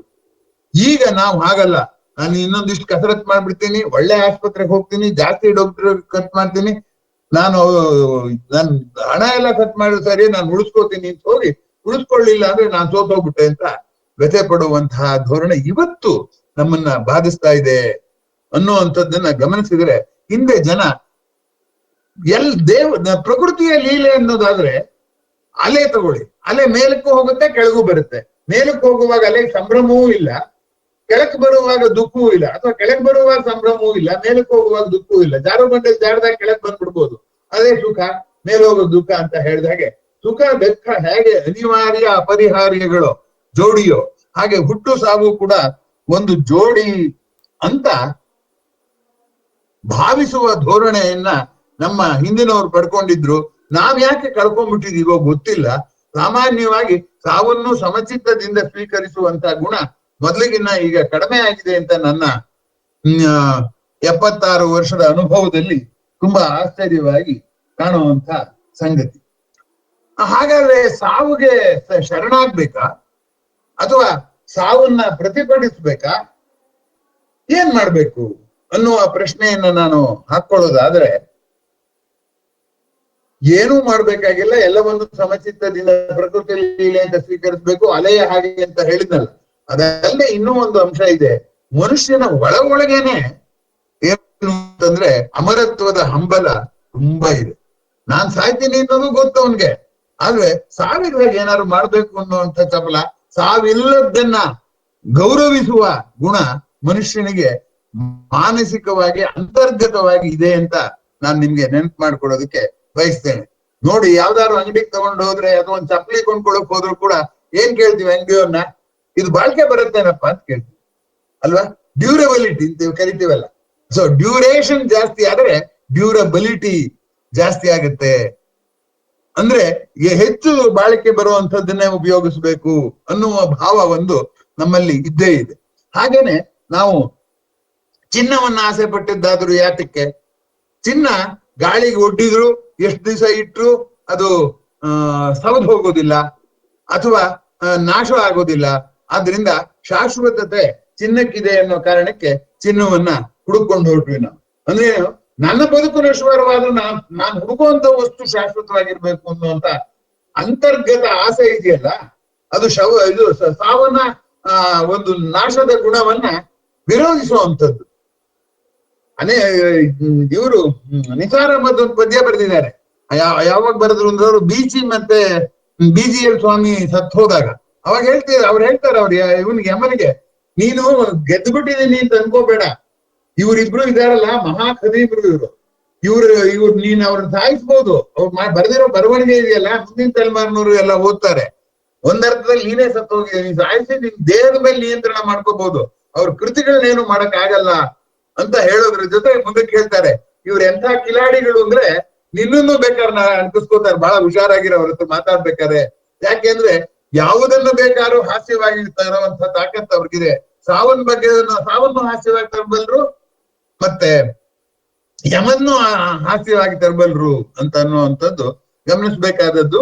ಹಾಗಾಗಿ ಸಾವನ್ನ ಮೀರುವ ಚಿನ್ನ ನಮ್ಗೆ ಆಪ್ಯಾಯಮಾನವಾಯ್ತು. ಆ ಚಿನ್ನ ಹುಡುಕಿ ತೆಗೆದು ಎಲ್ಲ ಮಾಡ್ತಾ ಇದ್ವಿ. ಚಿನ್ನಕ್ಕಿನ್ನ ಇನ್ನೂ ಬಹಳ ಕಾಲ ಬಾಳಕೆ ಬರುತ್ತೆ ಅಂತಂದ್ರೆ ಪ್ಲಾಟಿನಂ ಅಂದ್ರೆ ಪ್ಲಾಟಿನಂ ಮೇಲಿನ ವ್ಯಾಮೋಹ ಇದೆ. ಈಗ ಒಡವೆಗಳ ಪ್ಲಾಟಿನಂ ನೋಡಿ ಚಿನ್ನದಷ್ಟು ಆಕರ್ಷಕವಾದ ಬಣ್ಣ ಆಗ್ಲಿ ಹೊಳಪಾಗ್ಲಿ ಇಲ್ಲ. ಆದ್ರೂ ಕೂಡ ನಮ್ಗೆ ಅದೆಲ್ಲ ಹೊಳಪು ಬಣ್ಣ ಅಲ್ಲ ಮುಖ್ಯ, ಏನದು ಬಹಳ ಕಾಲ ನಮ್ ಜೊತೆ ಇರ್ಬೇಕು, ಯಾವ್ದಿದ್ರು ದೀರ್ಘವಾಗಿರ್ಬೇಕು. ಅದರಿಂದ ಅದು ನಮ್ಮ ಅಂತರಂಗದಲ್ಲಿ ಈ ಸಾವನ್ನ ಕನಸಿನಲ್ಲಾರು ಕಲ್ಪನೆಯಲ್ಲಾರು ಗೆಲ್ಲುವ ಚಪಲ ಇದೆ ಅನ್ನುವಂಥದ್ದನ್ನ ಗಮನಿಸ್ಬೇಕು. ಯಾರು ನಮಸ್ಕಾರ ಮಾಡಿದ್ರು ದೀರ್ಘಾಯುಷ್ಮಾನ್ ಭವ ಅಂತ ಹೇಳ್ತೀವಿ ಹೊರತು ನೀನು ಇರೋವರೆಗೆ ಚೆನ್ನಾಗಿರೋ ಒಳ್ಳೆ ಕೆಲಸ ಮಾಡ್ಕೊಂಡಿರು ಅಂತ ಯಾರು ಆಶೀರ್ವಾದ ಮಾಡೋದಿಲ್ಲ. ಆದ್ರಿಂದ ಈ ದೀರ್ಘಾಯುಷ್ಯದ ಚಪಲವನ್ನ ನಾವು ಗೆದ್ದಿದ್ದೀವಿ ಅಂತ ಹೇಳಕ್ ಆಗೋದಿಲ್ಲ. ಯಾಕೆಂದ್ರೆ ಅದು ಅದೇನೋ ಹೇಳ್ತಾರಲ್ಲ, ಹೋದಿಯ ಹಿತ್ತಲಲ್ಲಿ ಇದ್ರೆ ಬಂದೆ ಗವಾಕ್ಷಿಲಿ ಅಂತ. ಹಾಗೆ ನಾವು ಏನಾದ್ರು ಪ್ರಜ್ಞಾಪೂರ್ವಕವಾಗಿ ಸಾವನ್ನ ಓಡಿಸಿದ್ರು ಕೂಡ ಅದು ಇನ್ನೊಂದು ಕಡೆಯಿಂದ ನಮ್ಮೊಳಗ್ ಬಂದ್ಬಿಟ್ಟು ಇಲ್ಲ ಸ್ವಲ್ಪ ಜಾಸ್ತಿ ದಿವಸ ಇರ್ಬೇಕು ಅನ್ನುವಂತ ಚಪಲವನ್ನ ಈಗಲೂ ಉಳಿಸಿಯೇ ಇದೆ ಅಂತ ನಾನು ಹೇಳೋದಕ್ಕೆ ಹೇಳಿದೆ. ಎರಡನ್ನ ಹೇಳಿದ್ನಲ್ಲ, ಒಂದು ಚಿನ್ನ, ಎರಡನೇದು ಜೇನುತುಪ್ಪ. ಜೇನುತುಪ್ಪನ ಯಾಕೆ ಇಷ್ಟೊಂದು ಜನ ಗೌರವಿಸಿದ್ರು ಅನ್ನುವಂಥದ್ದು ಒಂದು ಆಶ್ಚರ್ಯದ ಸಂಗತಿ. ಮಂತ್ರಗಳೆಲ್ಲ ಅದೇ ಹೇಳುತ್ತೆ, ಮಧು ವಾತಾರುತಾಯತೆ ಮಧು ಕ್ಷರಂತಿ ಸಿಂಧವ ಮಾಧ್ವೀರ್ನ ಸಂತೋಷದಿ. ಸಮುದ್ರವೇ ಜೇನುತುಪ್ಪ ಆಗ್ಬಿಡ್ಲಿ, ಗಾಳಿ ಬೀಸಿದ್ರು ನಮ್ಗೆ ಜೇನುತುಪ್ಪದ ನೆನಪಾಗ್ಲಿ, ಹೀಗೆಲ್ಲ ಮಂತ್ರ ಹೇಳುತ್ತೆ. ಯಾಕೆ ಜೇನುತುಪ್ಪದ ಬಗ್ಗೆ ಹೀಗೆ ಅಂದ್ರೆ, ಬೆಲ್ಲ ಅಥವಾ ಯಾವುದೇ ಸಿಹಿ ಇದೆಯಲ್ಲ, ಆ ಸಿಹಿ ಗಾಳಿಗಿಟ್ಬಿಟ್ರೆ ಹುಳಿ ಬಂದ್ಬಿಡುತ್ತೆ. ಸೂಕ್ಷ್ಮ ಜೀವಿಗಳ ರಾಸಾಯನಿಕ ಕ್ರಿಯೆಯಿಂದ ಹುಳಿ ಬಂದ್ಬಿಡುತ್ತೆ. ಆದ್ರೆ ಜೇನುತುಪ್ಪ ಹುಳಿ ಬರೋದಿಲ್ಲ. ಅದು ನೀವು ಗಾಳಿಗೆ ಇಟ್ಟಿರಿ ಏನೂ ಆಗುದಿಲ್ಲ, ಒಣಗಿ ಪುಡಿ ಪುಡಿ ಆಗುತ್ತೆ. ಅದನ್ನೇ ಸರ್ಕರೆ ಅಂತ ಹಿಂದೆ ಕರಿತಾ ಇದ್ರು. ಶರ್ಕರ ಅಂದ್ರೆ ಅದೇನೆ, ಒಣಗಿಸಿದ ಜೇನುತುಪ್ಪ. ಈ ಜೇನುತುಪ್ಪ ಯಾಕೋ ಹೊರಗಡೆಯ ದಾಳಿಯನ್ನ ಹೇಗೋ ತಡ್ಕೊಂಡ್ಬಿಡುತ್ತಲ್ಲ ಅನ್ನುವ ಕಾರಣಕ್ಕೆ ಜೇನುತುಪ್ಪದ ಮೇಲೆ ತುಂಬಾ ಪ್ರೀತಿ. ಜೇನುತುಪ್ಪವನ್ನ ಹಾಡಿ ಹೊಗಳುವ ಕೆಲಸವನ್ನ ಮಾಡಿದ್ದಾರೆ. ಅಂದ್ರೆ ಚಿನ್ನವನ್ನ ಹಾಡಿ ಹೊಗಳಿದ ಹಾಗೆ ಜೇನುತುಪ್ಪವನ್ನ ಹಾಡಿ ಹೊಗಳಿರೋದು ಕೂಡ ಸಾವಿನ ಬಗ್ಗೆ ನಾವು ಏನಾದ್ರೂ ಮಾಡಿ ಆ ಸಾವನ್ನ ನಿಯಂತ್ರಣ ಮಾಡ್ಬೇಕು ಅನ್ನುವಂಥದ್ದನ್ನ ಮನಸ್ಸಿನಲ್ಲಿ ಇತ್ತು ಅಂತ ನಾನು ಭಾವಿಸ್ಕೋತೀನಿ. ಇನ್ನು ಔಷಧಿ ಕಂಡುಹಿಡಿಬೇಕಾದ್ರೆ ಒಂದು ಎಲಿಕ್ಸಿರ್ ಅಂತ ಔಷಧಿ ಮಾಡ್ಬೇಕು ಅಂತ ಹೊರಟ್ರು. ಎಲಿಕ್ಸಿರ್ ಅಂದ್ರೆ ಎಲ್ಲಾ ಕಾಯಿಲೆಗೂ ಒಂದೇ ಔಷಧಿ ಮಾಡ್ಬೇಕು ಅಂದ್ರೆ ಕಾಯಿಲೆ ಎಲ್ಲ ಒಂದೇ, ಯಾಕೆಂದ್ರೆ ಎಲ್ಲವೂ ಸಾವಿಗೆ ದಾರಿ ಮಾಡ್ಕೊಡುತ್ತೆ. ಎಲ್ಲಾ ಕಾಯಿಲೆಗೂ ಒಂದೇ ಔಷಧಿ ಇರಬೇಕು ಅನ್ನುವಂತ ಹುಚ್ಚು ಕಲ್ಪನೆಯಿಂದ ಪ್ರಾರಂಭ ಮಾಡಿದ್ರು. ಸೊ ಚಿನ್ನ, ಜೇನುತುಪ್ಪ ಮತ್ತು ಈ ಎಲಿಕ್ಸಿರ್, ಸಂಜೀವಿನಿ ಈ ಮೂರು ಇದೆಯಲ್ಲ, ಈ ಮೂರರ ಆಕರ್ಷಣೆ ಇದೆಯಲ್ಲ, ಆ ಮೂರರ ಆಕರ್ಷಣೆ ದೀರ್ಘಾಯುಷ್ಯದ ಚಪಲದ ಒಂದು ಫಲ ಅಂತ ನಾವು ಖಂಡಿತವಾಗಿಯೂ ಭಾವಿಸ್ಬೋದು. ನಮಗೆ ಅಮರತ್ವ ಬೇಕು ಅನ್ನೋ ದೇವತೆಗಳನ್ನ ಅಮರರು ಅಂತ ಕರೆದ್ರು. ದೇವತೆಗಳ ಬಗ್ಗೆ ಯಾಕೆ ನಮಗ್ ಗೌರವ? ಅವ್ರು ಸಾಯಲ್ಲ ಅನ್ನುವಂತ ಕಲ್ಪನೆ. ಹೀಗಾಗಿ ನಾವು ವಾಸ್ತವದಲ್ಲಿ ಗೆಲ್ಲಲಾಗದ ಸಾವನ್ನ ಕಲ್ಪನೆಯ ಮೂಲಕ ನಾವು ಗೆಲ್ಲಬೇಕು ಅನ್ನುವಂತ ಛಲ ನಮ್ಗೆ ಪ್ರಕೃತಿನೇ ಕೊಟ್ಟಿದೆ ಅಂತ ನಾನ್ ಅಂದ್ಕೊಂಡಿದ್ದೀನಿ ಅನ್ನೋದಕ್ಕಿಂತ ಪ್ರಕೃತಿನೇ ಕೊಟ್ಟಿದೆ ಅನ್ನೋವಂಥದ್ದು ತುಂಬಾ ಗಮನಿಸ್ಬೇಕಾದ್ದು. ಆಮೇಲೆ ಪುರಾಣದ ಕಥೆಗಳನ್ನ ಇನ್ನೂ ತಗೊಳ್ಳೋಣ. ಹಿಂದೆ ಎಲ್ಲಾ ರಾಕ್ಷಸರನ್ನು ಕೂಡ ಅಷ್ಟೇ, ನಾನ್ ಸಂಪಾದನೆ ಮಾಡಿ ಚಿನ್ನ ಮಾಡ್ಕೋತೀನಿ, ನಾನ್ ಸಂಪಾದನೆ ಮಾಡಿ ಆಸ್ತಿ ಮಾಡ್ಕೋತೀನಿ, ಆದ್ರೆ ನನ್ಗೆ ಒಂದೇ ಒಂದು ಭಯ, ಈ ಸಾವನ್ ಗೆಲ್ಲಕ್ಕೆ ಆಗಲ್ಲ ಅಂತ ಭಯ. ಅವರು ತಪಸ್ ಮಾಡಿ ಎಲ್ಲಾರು ದೇವ್ರನ್ನ ಕೇಳ್ಕೊಳ್ಳೋದು ಒಂದೇ, ದೇವ್ರೇ ನಂಗೆ ಸಾವು ತಪ್ಪಿಸ್ಬಿಡು ಅಂತ. ದೇವ್ರು ಹೇಳೋದು ಒಂದೇ, ಅದನ್ನ ಮಾತ್ರ ಕೇಳ್ಬೇಡ, ಬೇರೆ ಇನ್ನೇನ್ ಬೇಕಾದ್ರೂ ವರ ಕೇಳು, ಸಾವನ್ ತಪ್ಪಿಸು ಅಂತ ಕೇಳ್ಬೇಡ ಅಂತ. ಸಾವು ಅನ್ನೋದು ಯಾಕೆ ಬೇಡ? ಅದು ಪ್ರಕೃತಿಯ ಲೀಲೆ. ಅಲೆ ಮೇಲೆ ಹುಟ್ಟಿದ್ದಕ್ಕೆಲ್ಲ ಸಾವಿರ್ಲೇಬೇಕು. ಅದರಿಂದ ಅದೊಂದ್ ಬಿಟ್ಟು ಇನ್ನೇನಾದ್ರು ಕೇಳು ಅಂತ. ಒಬ್ಬೊಬ್ರು ಒಂದೊಂದು ಜಾಣತನವಾಗಿ ಕೇಳಿದ್ರು. ನಮ್ಮ ಅಮ್ಮನ ನಾನು ಸಾಯಿಸ್ಲಿ ಅಂತ ಒಬ್ಬ, ಹಗಲು ಸಾಯಿ ಕೊಡುದು, ರಾತ್ರಿ ಸಾಯಿ ಕೊಡುದು, ಆಯುಧದಿಂದ ಸಾಯಿ ಕೊಡುದು, ಮನೆ ಒಳಗೆ ಸಾಯಿ ಕೊಡುದು, ಮನೆ ಹೊರಗೆ ಸಾಯಿ ಕೊಡುದು ಅಂತ ಹಿರಣ್ಯ ಕಟ್ಕೊಂಡು ಒಂದು ಪಟ್ಟಿ ಕೊಟ್ಟ. ಅಂತ ಮನುಷ್ಯ ಸಾಯಿಸ್ಕೊಡುದು, ಪ್ರಾಣಿ ಸಾಯಿಸ್ಕೊಡುದು ಅಂತ. ನರಸಿಂಹಾವತಾರದಲ್ಲೇನು ಮನುಷ್ಯ ಪ್ರಾಣಿ ಎರಡೂ ಅಂಶ ಇದೆ. ಅವನ್ನ ಹೊಸದ ಮೇಲೆ, ಮನೆ ಒಳಗೂ ಅಲ್ಲ ಹೊರಗೂ ಅಲ್ಲ, ಹೊಸದ ಮೇಲೆ ಹಗಲು ಅಲ್ಲ ರಾತ್ರಿ ಅಲ್ಲ ಸಾಯಂಕಾಲದ ವೇಳೆ ಒಂದ್ ಸಾಯಿಸ್ದ ಅಂತ ಬರುತ್ತೆ. ಇದೆಲ್ಲ ನೋಡಿದ್ರೆ ಏನಾಗುತ್ತೆ ಅಂತಂದ್ರೆ ಈ ಸಾವನ್ನ ವಾಸ್ತವದಲ್ಲಿ ಗೆಲ್ಲಕ್ಕಾಗಿದ್ರು ಕನಸಿನಲ್ಲಾರು ಗೆಲ್ಲುವ ಛಲ ಗೆಲ್ಲಕ್ ಸಾಧ್ಯವಿಲ್ಲ ಅನ್ನುವ ಸತ್ಯ ಎರಡನ್ನೂ ಕೂಡ ಪುರಾಣಗಳು ಹೇಳ್ತಾ ಇವೆ ಅಂತ ನನಗೆ ಭಾಸವಾಗುತ್ತೆ. ಸಾವಿಗಿಂತ ಭೀಕರವಾದ ಯಾವ್ದಾದ್ರು ಇದೆಯೇ ಅಂತ ಅನ್ನೋದು ಮುಂದಿನ ಪ್ರಶ್ನೆ. ಸಾವೇ ಭೀಕರ ಅಂತಂತೀವಿ, ಸಾವಿಗಿನ್ನ ಭೀಕರವಾದದ್ದು ಏನಾದ್ರೂ ಇದೆಯೇ ಅಂತ. ನನ್ನ ಪ್ರಕಾರ ಸಾವಿಗಿನ್ನ ಭೀಕರವಾದದ್ದು ಸಂಕ್ರಮಣ. ಚೆನ್ನಾಗಿದ್ದವರು ಡಾಕ್ಟ್ರ್ ಇನ್ನೇನ್ ಬದುಕಲ್ಲ ಅಂತ ಹೇಳ್ತಾರೆ, ಅತ್ಲ ಸಾವು ಬರಲ್ಲ. ಈ ಹಗಲೂ ತಡ್ಕೋಬಹುದು, ರಾತ್ರಿನೂ ತಡ್ಕೋಬಹುದು. ಈ ಸಂಜೆ ಇದೆಯಲ್ಲ, ಹಗಲು ರಾತ್ರಿ ಆಗುವುದು, ಹಾಗೆ ಬದುಕು ಸಾವಾಗುವ ಸಂಕ್ರಮಣ ಇದೆಯಲ್ಲ, ಅದು ತುಂಬಾ ನಮ್ಮನ್ನ ಬಾಧಿಸುತ್ತೆ. ಅದು ನನಗ್ ತೊಂದ್ರೆ, ನೋಡೋರಿಗೆ ತೊಂದ್ರೆ, ಹಾಗಂತ ಸುಮ್ನಿರೋ ಆಗಿಲ್ಲ, ಕೊನೆಗಳಿಗೆವರೆಗೂ ನೋಡ್ಕೋಬೇಕು. ಅದರಿಂದ ನನ್ನ ಪ್ರಕಾರ ನನ್ನ ಪ್ರಕಾರ ನಾನು ಒಬ್ನೇ ಅಲ್ಲ, ಅದೇನ್ ಜಾಣ್ತಾನಲ್ವ, ನಿಮ್ ಪ್ರಕಾರನೂ ಹೌದು, ಎಲ್ಲಾರ ಪ್ರಕಾರನೂ ಏನಪ್ಪಾ ಅಂತಂದ್ರೆ, ಸಾವು ಬದುಕು ಎರಡಕ್ಕಿಂತ ಬದುಕು ಸಾವಾಗುವ ಪರಿ ಇದೆಯಲ್ಲ, ಅದು ಭೀಕರ.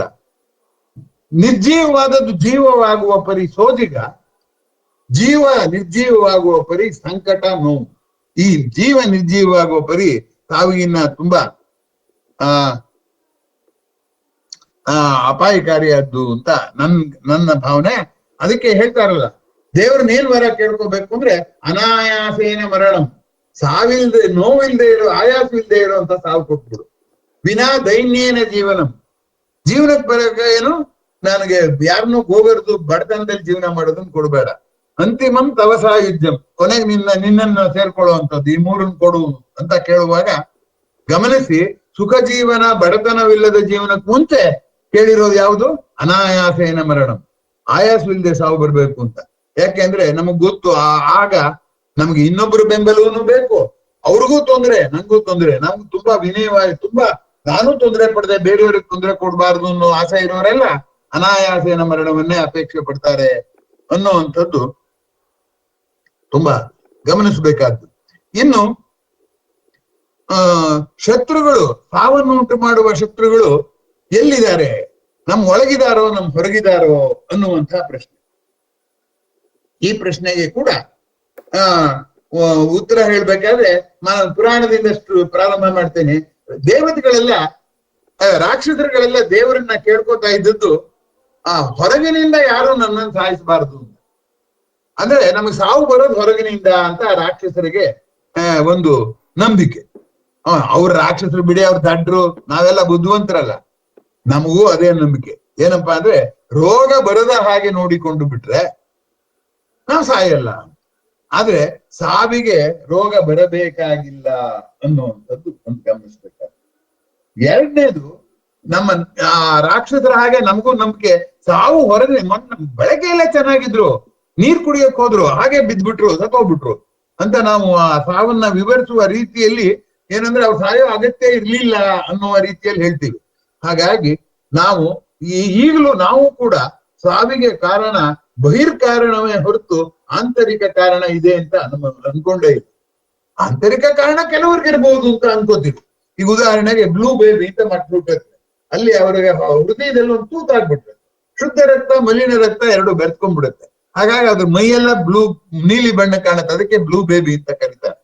ಅದು ಆನುವಂಶಿಕವಾಗಿ ಬಂದಿರೋ ಕಾಯಿಲೆ ಅಂತ. ಅಲ್ಲಿಗೇನಾಯ್ತು, ಸಾವಿಗೆ ಕಾರಣ ಹೊರಗೂ ಇರ್ಬೋದು, ಒಳಗೂ ಇರ್ಬೋದು ಅಂತ ಅನ್ನೋದು. ಅಂಥದ್ದೊಂದು ಎಕ್ಸಾಂಪಲ್ ಬಿಟ್ಟು ಕೊಟ್ರು ನಮ್ಗೆ ಈಗ್ಲೂ ಆ ಮಗು ಬಿಟ್ಬಿಡಿ, ನಾವಿದೀವಲ್ಲ, ನಾವ್ ಒಳಗಡೆ ಕಾರಣ ಏನು ಇಲ್ಲ. ಹೊರಗಡೆ ಯಾವ್ದೋ ಇನ್ಫೆಕ್ಷನ್ ಆಗ್ಬೇಕು, ಅಥವಾ ನಾನು ಊಟ ಮಾಡಿದ್ರಲ್ಲಿ ಇಂಬ್ಯಾಲೆನ್ಸ್ ಆಗಿರ್ಬೇಕು, ಹೊರಗಡೆ ನಾನು ಸರಿಯಾಗಿ ಬ್ಯಾಲೆನ್ಸ್ ತಿಳ್ಕೊಂಡು ಒಂದು ಇನ್ಫೆಕ್ಷನ್ ಆಗಿಲ್ದೆ ಇದ್ರೆ ನಾನು ಬದುಕಿರ್ತೀನಿ ಅನ್ನೋ ಭ್ರಮೆನೆ ನಮ್ಗೆ ಈಗ್ಲೂ ಇದೆ. ಇದು ತುಂಬಾ ವಿಚಿತ್ರವಾದಂತಹ ಭ್ರಮೆ ಅನ್ನುವಂಥದ್ದನ್ನ ನಾನು ನಿಮ್ಗೆ ಅಡಿಗೆರೆ ಹಾಕಿ ಹೇಳೋದಕ್ಕೆ ಇಷ್ಟಪಡ್ತೇನೆ. ಯಾವ ಕಾಯಿಲೆಯೂ ಬರೋಗೋದಿಲ್ಲ, ಇದ್ದಕ್ಕಿದ್ದ ಹಾಗೆ ಸಾವು ಬರ್ಬೋದು ಅನ್ನುವಂಥದ್ದು ಒಂದು. ಇನ್ನೊಂದೇನಂದ್ರೆ, ಆಂತರಿಕ ಶತ್ರುಗಳಿದ್ದಾರೆ ಅಂತಂದ್ರೆ, ಈ ಆಂತರಿಕ ಶತ್ರುಗಳು ಯಾರು? ಮನಸ್ಸಿಗೆ ಹೇಗೆ ನಮ್ಗೆ ಕಾಮ, ಕ್ರೋಧ, ಲೋಭ, ಮೋಹ ಎಲ್ಲ ಇದೆಯೋ, ಹಾಗೆ ನಮ್ಮ ದೇಹದ ಕಾರ್ಯನಿರ್ವಹಣೆಯಲ್ಲಿಯೇ ಆ ಕೊರತೆಗಳು ಸೃಷ್ಟಿ ಆಗ್ಬೋದು. ಉದಾಹರಣೆಗೆ, ನಮ್ಮ ಗಳೆಲ್ಲ ಇದೆಯಲ್ಲ, ಅದು ಮಾಡಿರೋದೇ ಕೆಲವು ವರ್ಷಗಳ ಸಲುವಾಗಿ, ಅದಕ್ಕಿಂತ ಜಾಸ್ತಿ ವರ್ಷಕ್ಕೆ ಅದು ಬದುಕಕ್ಕೆ ಸಾಧ್ಯ ಇಲ್ಲ. ಆಮೇಲೆ ಒಂದು ಹಂತ ದಾಟಿ ಅದೇ ಇತ್ಲಾಗ ಬದುಕು ಅಲ್ಲ, ಅತ್ಲಾಗ ಸಾವು ಅಲ್ಲ ಅಂತ ಮಧ್ಯ ಇರುವಂತಹ ಸ್ಥಿತಿ ಇದೆ, ಮಧ್ಯಂತರದ ಸಂಕ್ರಮಣ ಸ್ಥಿತಿ ಅಂತ ನಾನು ಹೇಳಿದ್ನಲ್ಲ. ಆ ಸಂಕ್ರಮಣ ಸ್ಥಿತಿಯಲ್ಲಂತೂ ನಮ್ಗೆ ಎಷ್ಟು ಹಿಂಸೆ ಆಗುತ್ತೆ ಅಂದ್ರೆ ಆ ದೇಹ ಮಾಡ್ಲಾರ್ದು. ಸಾವು ಸಾವು ಒಂದು ದಿನ ಬರುತ್ತೆ ಅನ್ನುವಂತ ನಮ್ ಭಾವನೆ. ಆದ್ರೆ ಸಾವು ನನ್ಗೊಂದು ಹಲ್ಲು ಬಿದ್ದು ಹೋಯ್ತು ಅಂದ್ರು ಅದು ಒಂದು ರೀತಿಯಲ್ಲಿ ಸಾವೇ. ನಮ್ಮ ಆತ್ಮೀಯರು ತೀರ್ಕೊಂಡ್ರು ಅಂದ್ರೆ ಅದು ಒಂದು ರೀತಿಯಲ್ಲಿ ಸಾವೇ. ಸಾವು ಹಂತವಾಗಿ ಬರುತ್ತೆ. ಹೇಗಪ್ಪ ಅಂದ್ರೆ ಕೊಡಲಿಯಲ್ಲಿ ನಾವು ಮರದ ಬುಡವನ್ನ ಕಡಿತಾ ಇದ್ರೆ ಪ್ರತಿ ಏಟು ಒಂದಲ್ಲ ಒಂದು ರೀತಿಯಲ್ಲಿ ಅದನ್ನ ದುರ್ಬಲ ಮಾಡೇ ಇರುತ್ತೆ. ಆದ್ರೆ ಕೊನೆ ಏಟಿದೆಯಲ್ಲ, ತಾಯಿ ಬೇರನ್ನು ಮೀರೋ ಅಂಥದ್ದು, ಅಲ್ಲಿಯೇ ಮರ ಶಬ್ದ ಮಾಡ್ಕೊಂಡು ಉರುಳುತ್ತೆ. ಹಾಗಾಗಿ ಸಾವು ಅನ್ನೋದು ಒಂದು ಕ್ಷಣದ ಈವೆಂಟ್ ಅಲ್ಲ. It is A consequence of accumulated features. ನಮ್ಮ ದೇಹದ ದೌರ್ಬಲ್ಯಗಳು ದಿನೇ ದೊಡ್ಡದಾಗ್ತಾ ಹೋಗ್ಬೋದು. ನಮ್ಮ ದೇಹದಲ್ಲಿ ಕೊಳೆಗಳು ಸಂಗ್ರಹ ಆಗ್ಬಿಟ್ಟು ಅದರ ಸಂಗ್ರಹಿತವಾದಂತಹ ಪರಿಣಾಮವಾಗಿ ಸಾವು ಬರಬಹುದು. ಈಗ ವೈದ್ಯರಿಗೂ ಕೂಡ ಗೊತ್ತಾಗೋದಿಲ್ಲ.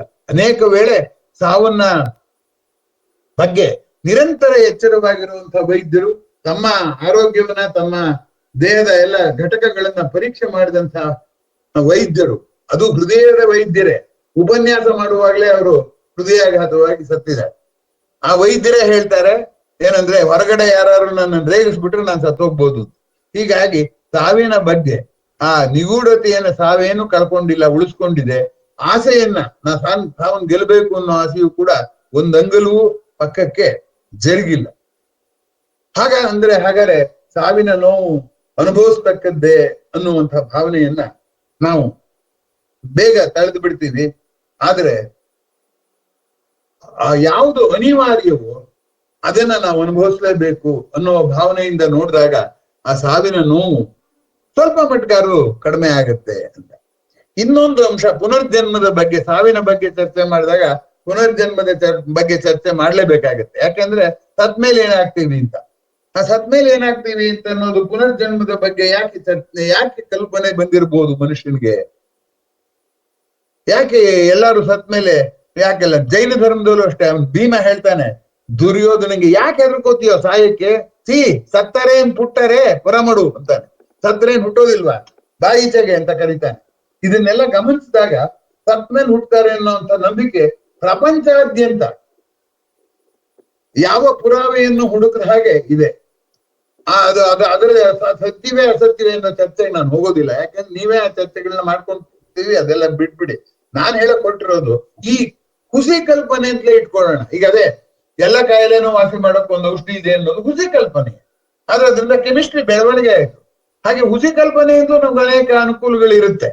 ಆದ್ರೆ ಈ ಹುಸಿ ಕಲ್ಪನೆ ಬಂದದ್ದು ಹೇಗೆ ಅನ್ನೋದು ನನ್ನ ಪ್ರಶ್ನೆ. ಅದು ಸರಿಯೇ ತಪ್ಪೆ ಅನ್ನೋದಲ್ಲ. ಯಾವಾಗ್ಲೂ ಜನ ಬರೀ ಸರಿ ತಪ್ಪನ್ ಚರ್ಚೆನೆ ಮಾಡ್ತಾರೆ. ನಾನು ಆಗಲ್ಲ. ಇದ್ರ ಮೂಲ ಏನು ಅನ್ನೋದ್ರ ಬಗ್ಗೆ ನಿಮ್ಮ ಗಮನ ಸೆಳೆಯೋದಕ್ಕೆ ಇಷ್ಟಪಡ್ತೀನಿ. ಏನಪ್ಪಾ ಅಂದ್ರೆ, ಇದು ಪಾಡ್ಯದಿಂದ ಹುಣ್ಣಿಮೆವರೆಗೆ ಚಂದ್ರ ವೃದ್ಧಿ ಆಗ್ತಾನಲ್ಲ, ಹುಣ್ಣಿಮೆಯಿಂದ ಅಮಾವಾಸ್ಯವರೆಗೆ ಕ್ಷೀಣವಾಗ್ತಾನಲ್ಲ, ಮತ್ತೆ ಪಾಡ್ಯ ಬರುತ್ತೆ. ಆದ್ರಿಂದ ಹುಣ್ಣಿಮೆ ಇದ್ದದ್ದು ಅಮಾವಾಸ್ಯೆ ಆದದ್ದು, ಅಮಾವಾಸ್ಯೆ ಆದದ್ದು ಮತ್ತೆ ಹುಣ್ಣಿಮೆ ಆಗುತ್ತಲ್ಲ, ಹಾಗೆ ಸಾವು ಮತ್ತೆ ಬದುಕಿಗೆ ದಾರಿ ಮಾಡಿಕೊಡುತ್ತೆ ಅನ್ನುವ ಒಂದು ಅಂಶ. ಆಮೇಲೆ ಚಕ್ರ ಇದೆಯಲ್ಲ, ಚಕ್ರ ಕೆಳಗ್ ಬರುತ್ತೆ, ಬಂದಿದ್ದು ಮೇಲಕ್ಕೆ ಹೋಗುತ್ತೆ, ಮೇಲಕ್ಕೆ ಹೋದದ್ದು ಮತ್ತೆ ಕೆಳಗ್ ಬರುತ್ತೆ. ಹೀಗಾಗಿ ಚಕ್ರ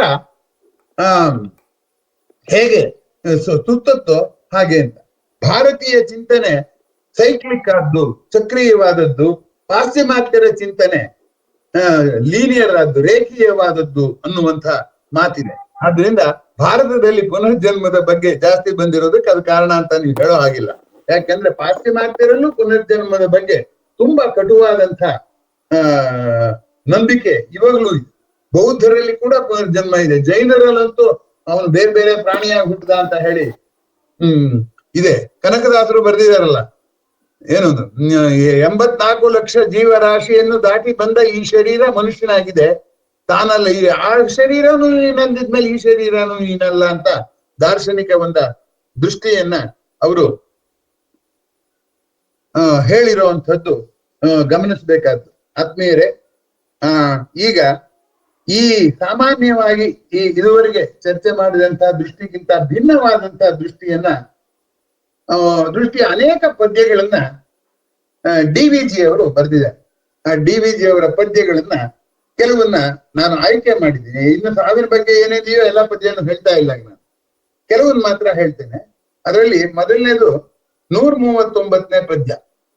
ಆ ಪದ್ಯದಲ್ಲಿ ಹೆಂಗ್ ಹೇಳ್ತಾರೆ ಸಾವಿನ ಬಗ್ಗೆ ಅಂದ್ರೆ, ಸೃಷ್ಟಿ ಕಥೆ ಕಟ್ಟು ಕತೆ.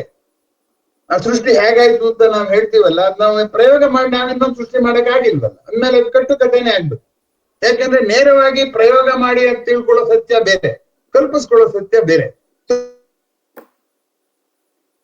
ಕಥೆ, ಸಾವಿನ ಕಥೆ, ನಾಶವಾಗೋದು ಅದು ಬರಿಯ ಕಥೆ. ಯಾಕಂದ್ರೆ ಸಾವಿನ ಮುಂದೆ ಏನಾಗುತ್ತೆ ಅಂತ ಯಾರಿಗೂ ಗೊತ್ತಿಲ್ಲ. ಹುಟ್ಟು ಸಾವುಗಳೊಂದೇ ಕುರುಳಿನ ಎರಡು ದಶೆ. ಹುಟ್ಟು ಸಾವು ಒಂದ್ ಮ್ಯಾಗ್ನೆಟ್ ಅಲ್ಲಿ ಇದ್ದಾಗೆ, ಹುಟ್ಟಿದ್ಮೇಲೆ ಸಾವು ಇದ್ದೇ ಇರುತ್ತೆ. ಜಾತಸ್ಯ ಈ ಧ್ರುವ ಮೃತ್ಯು ಧ್ರುವ ಜಾತರ್ಧ್ರುವ ಮೃತಸ್ಥೇಚ ಅಂತ ಭಗವದ್ಗೀತೆಯಲ್ಲೂ ಇದೆ. ಹುಟ್ಟು ಸಾವುಗಳೆರಡು ಒಂದೇ ಕುರುಳಿನ ಎರಡು ದಶೆ, ಒಂದೇ ಸತ್ಯ, ಒಂದ್ ಕಾಯಿನ ಎರಡು ಫೇಸಸ್ ಅನ್ನೋ ಹಾಗೆ. ನಿತ್ಯ ಪರಿವರ್ತನೆಯೇ ಚೈತನ್ಯ ನರ್ತನೆಯೇ ಸತ್ಯ ಜಗದಲ್ಲಿ ಹಾಗೆ. ಸತ್ಯ ಯಾವುದು ಅಂದ್ರೆ ಈ ಪರಿವರ್ತನೆಯೇ ಸತ್ಯ. ನಿರ್ಜೀವ ಜೀವ ಆಗೋ ಸತ್ಯ, ಜೀವ ನಿರ್ಜೀವ ಆಗೋ ಸತ್ಯ. ಪರಿವರ್ತನೆ ಸತ್ಯವೇ ಹೊರತು ಹುಟ್ಟು ಸತ್ಯವಲ್ಲ, ಸಾವು ಸತ್ಯವಲ್ಲ ಅಂತ.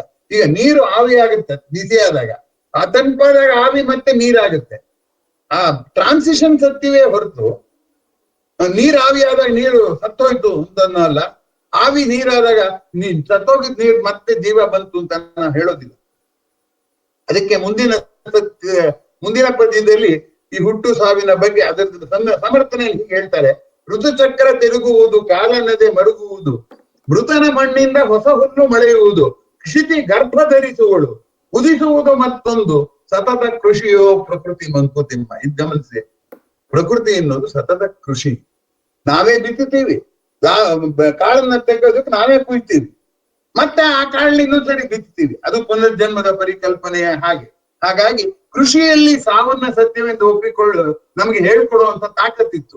ಇವಾಗ ನಾವು ಕೃಷಿ ಬಿಟ್ಬಿಟ್ಟು ಬೇರೆ ಕಡೆ ಸಂಪಾದನೆ ಮಾಡ್ತಿರೋದ್ರಿಂದ, ಮಳೆ ಬೆಳೆ ಬರೆದಿದ್ರು ಸಂಪಾದನೆ ಆಗೋದ್ರಿಂದ ನಮ್ಗೆ ಸಾವಿನ ನೆನಪು ಬರೋದಿಲ್ಲ ಅನ್ನುವಂಥದ್ದನ್ನ DVG ಅವರು ಹೀಗೆ ಹೇಳಿರುವಂಥದ್ದು ನಾವು ಇದುವರೆಗೂ ಮಾಡಿರುವಂತ ಸಾಮಾನ್ಯ ಚರ್ಚೆಗಳಿಗಿಂತ ಭಿನ್ನವಾದದ್ದು ಅನ್ನುವಂಥದ್ದು ಗಮನಿಸ್ಬೇಕಾದ್ದು. ಆಮೇಲೆ ಇನ್ನೊಂದು 593ನೇ ಪದ್ಯ. 593ನೇ ಪದ್ಯ ಏನ್ ಹೇಳುತ್ತೆ ಅನ್ನೋದು ನೋಡೋಣ.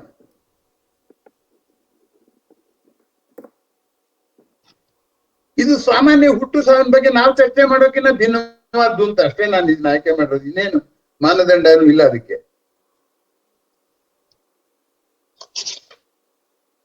ಸತ್ತೆನೆಂದಿನ ಬೇಡ, ಸೋತೆನೆಂದಿನ ಬೇಡ, ಬತ್ತಿದೆನ್ನೋಡು ಸತ್ವದೂಟ ಎಂದೆನ ಬೇಡ, ಮೃತ್ಯುವೆನ್ನುವುದೊಂದು ತೆರೆ ಇಳಿತ ತೆರೆ ಏರು ಮತ್ತೆ ತೋರ್ಪುದು ನಾಳೆ ಮಂಕುತಿಮ್ಮ.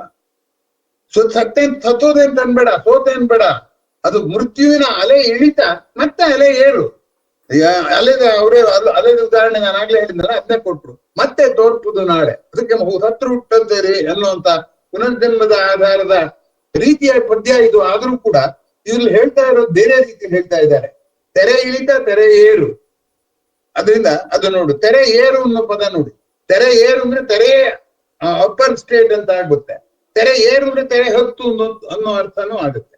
ಹೀಗಾಗಿ ಈ ಪ್ರಕೃತಿ ಲೀಲೆಯಲ್ಲಿ ಮೃತ್ಯು ನಾವು ಅಲೆಯ ಏರು ಇಳಿತಗಳನ್ನ ಕ್ರೆಸ್ಟ್ ಟ್ರಫ್ ನ ಸಪರೇಟ್ ಮಾಡೋದು ಮತ್ತೆ ಹುಟ್ಟು ಸಾವನ್ನ ಸಪರೇಟ್ ಮಾಡೋದು ಅಸಾಧ್ಯ ಅನ್ನುವಂತ ಪದ್ಯ ಇದು. ಅದಕ್ಕೆ ಸಾವಿನ ಬಗ್ಗೆ ಅಷ್ಟೊಂದು ಚಿಂತೆ ಮಾಡಬೇಡ ಅನ್ನುವಂಥದ್ದು. ಅಕಸ್ಮಾತ್ ಮಾಡ್ತೀವಿ ಅಂತ ಇಟ್ಕೊಳ್ಳೋಣ, ಮಾಡಿದ್ರು ನಮ್ಗೇನು ಉತ್ತರ ಸಿಕ್ಕಲ್ಲ ಅಂತ ಇನ್ನೊಂದು ಪದ್ಯದಲ್ಲಿ ಅವರೇ ಹೇಳ್ತಾರೆ. ಅದು 846ನೇ ಪದ್ಯ. ಮರಣದಿನ್ ಮುಂದೇನು, ಪ್ರೇತವೋ ಭೂತವೋ ಪರಲೋಕವೋ ಪುನರ್ಜನ್ಮವೋ ಅದೇನೋ ಒಬ್ಬೊಬ್ರು ಒಂದು ಹೇಳಿದ್ದಾರೆ. ಈ ಸಾವಿನ ಬಗ್ಗೆ ಇಷ್ಟೊಂದು ಸಿದ್ಧಾಂತ ಇದೆ. ತಿರುಗಿ ಬಂದವರಿಲ್ಲ, ವರದಿ ತಂದವರಿಲ್ಲ, ಧರೆಯ ಬಾಳ್ಗದರಿ ನೀನು ಮಂಕುತಿಮ್ಮ. ಇದನ್ನ ಯಾರು ಹೇಳೋರಿಲ್ಲ ತಾನೆ. ವೈಡು ಹಿಡಿಬೇಕು, ಹೇಗ್ ಬದುಕ್ಬೇಕು ಅನ್ನೋದಕ್ಕೆ ಸಾವಿನ ಬಗ್ಗೆ ಅರ್ಥ ಮಾಡ್ಕೊಳ್ಳೋದಕ್ಕೂ ಅದಕ್ಕೂ ಸಂಬಂಧ ಇಲ್ಲ. ಸಾವಿನ ಸ್ಮರಣೆಯ ವೈರಾಗ್ಯ ಭಾವದಿಂದ ವಿನಯ ಕಲ್ತ್ಕೋಬೇಕು ಅಂತಲೇ ಹೊರತು ಸಾವನ್ನ ಗೆಲ್ಲೋದು ಹೇಗೆ ಅಂತ ನೀನ್ ಯಾಕೆ ಯೋಚನೆ ಮಾಡ್ತೀಯಾ? ಅಂದ್ರಿಂದ ಯಾರು ಹೇಳೋರೆಲ್ಲ ಬರೀ ಸುಳ್ಳೆ ಕಲ್ಪನೆಯನ್ನ ಹೇಳ್ತಾರೆ ಹೊರತು ಎರಡು ಪುರುಳಿಲ್ಲ ಅಂತ ಆಗ್ಲೇ ಹೇಳಿದ್ರಲ್ಲ.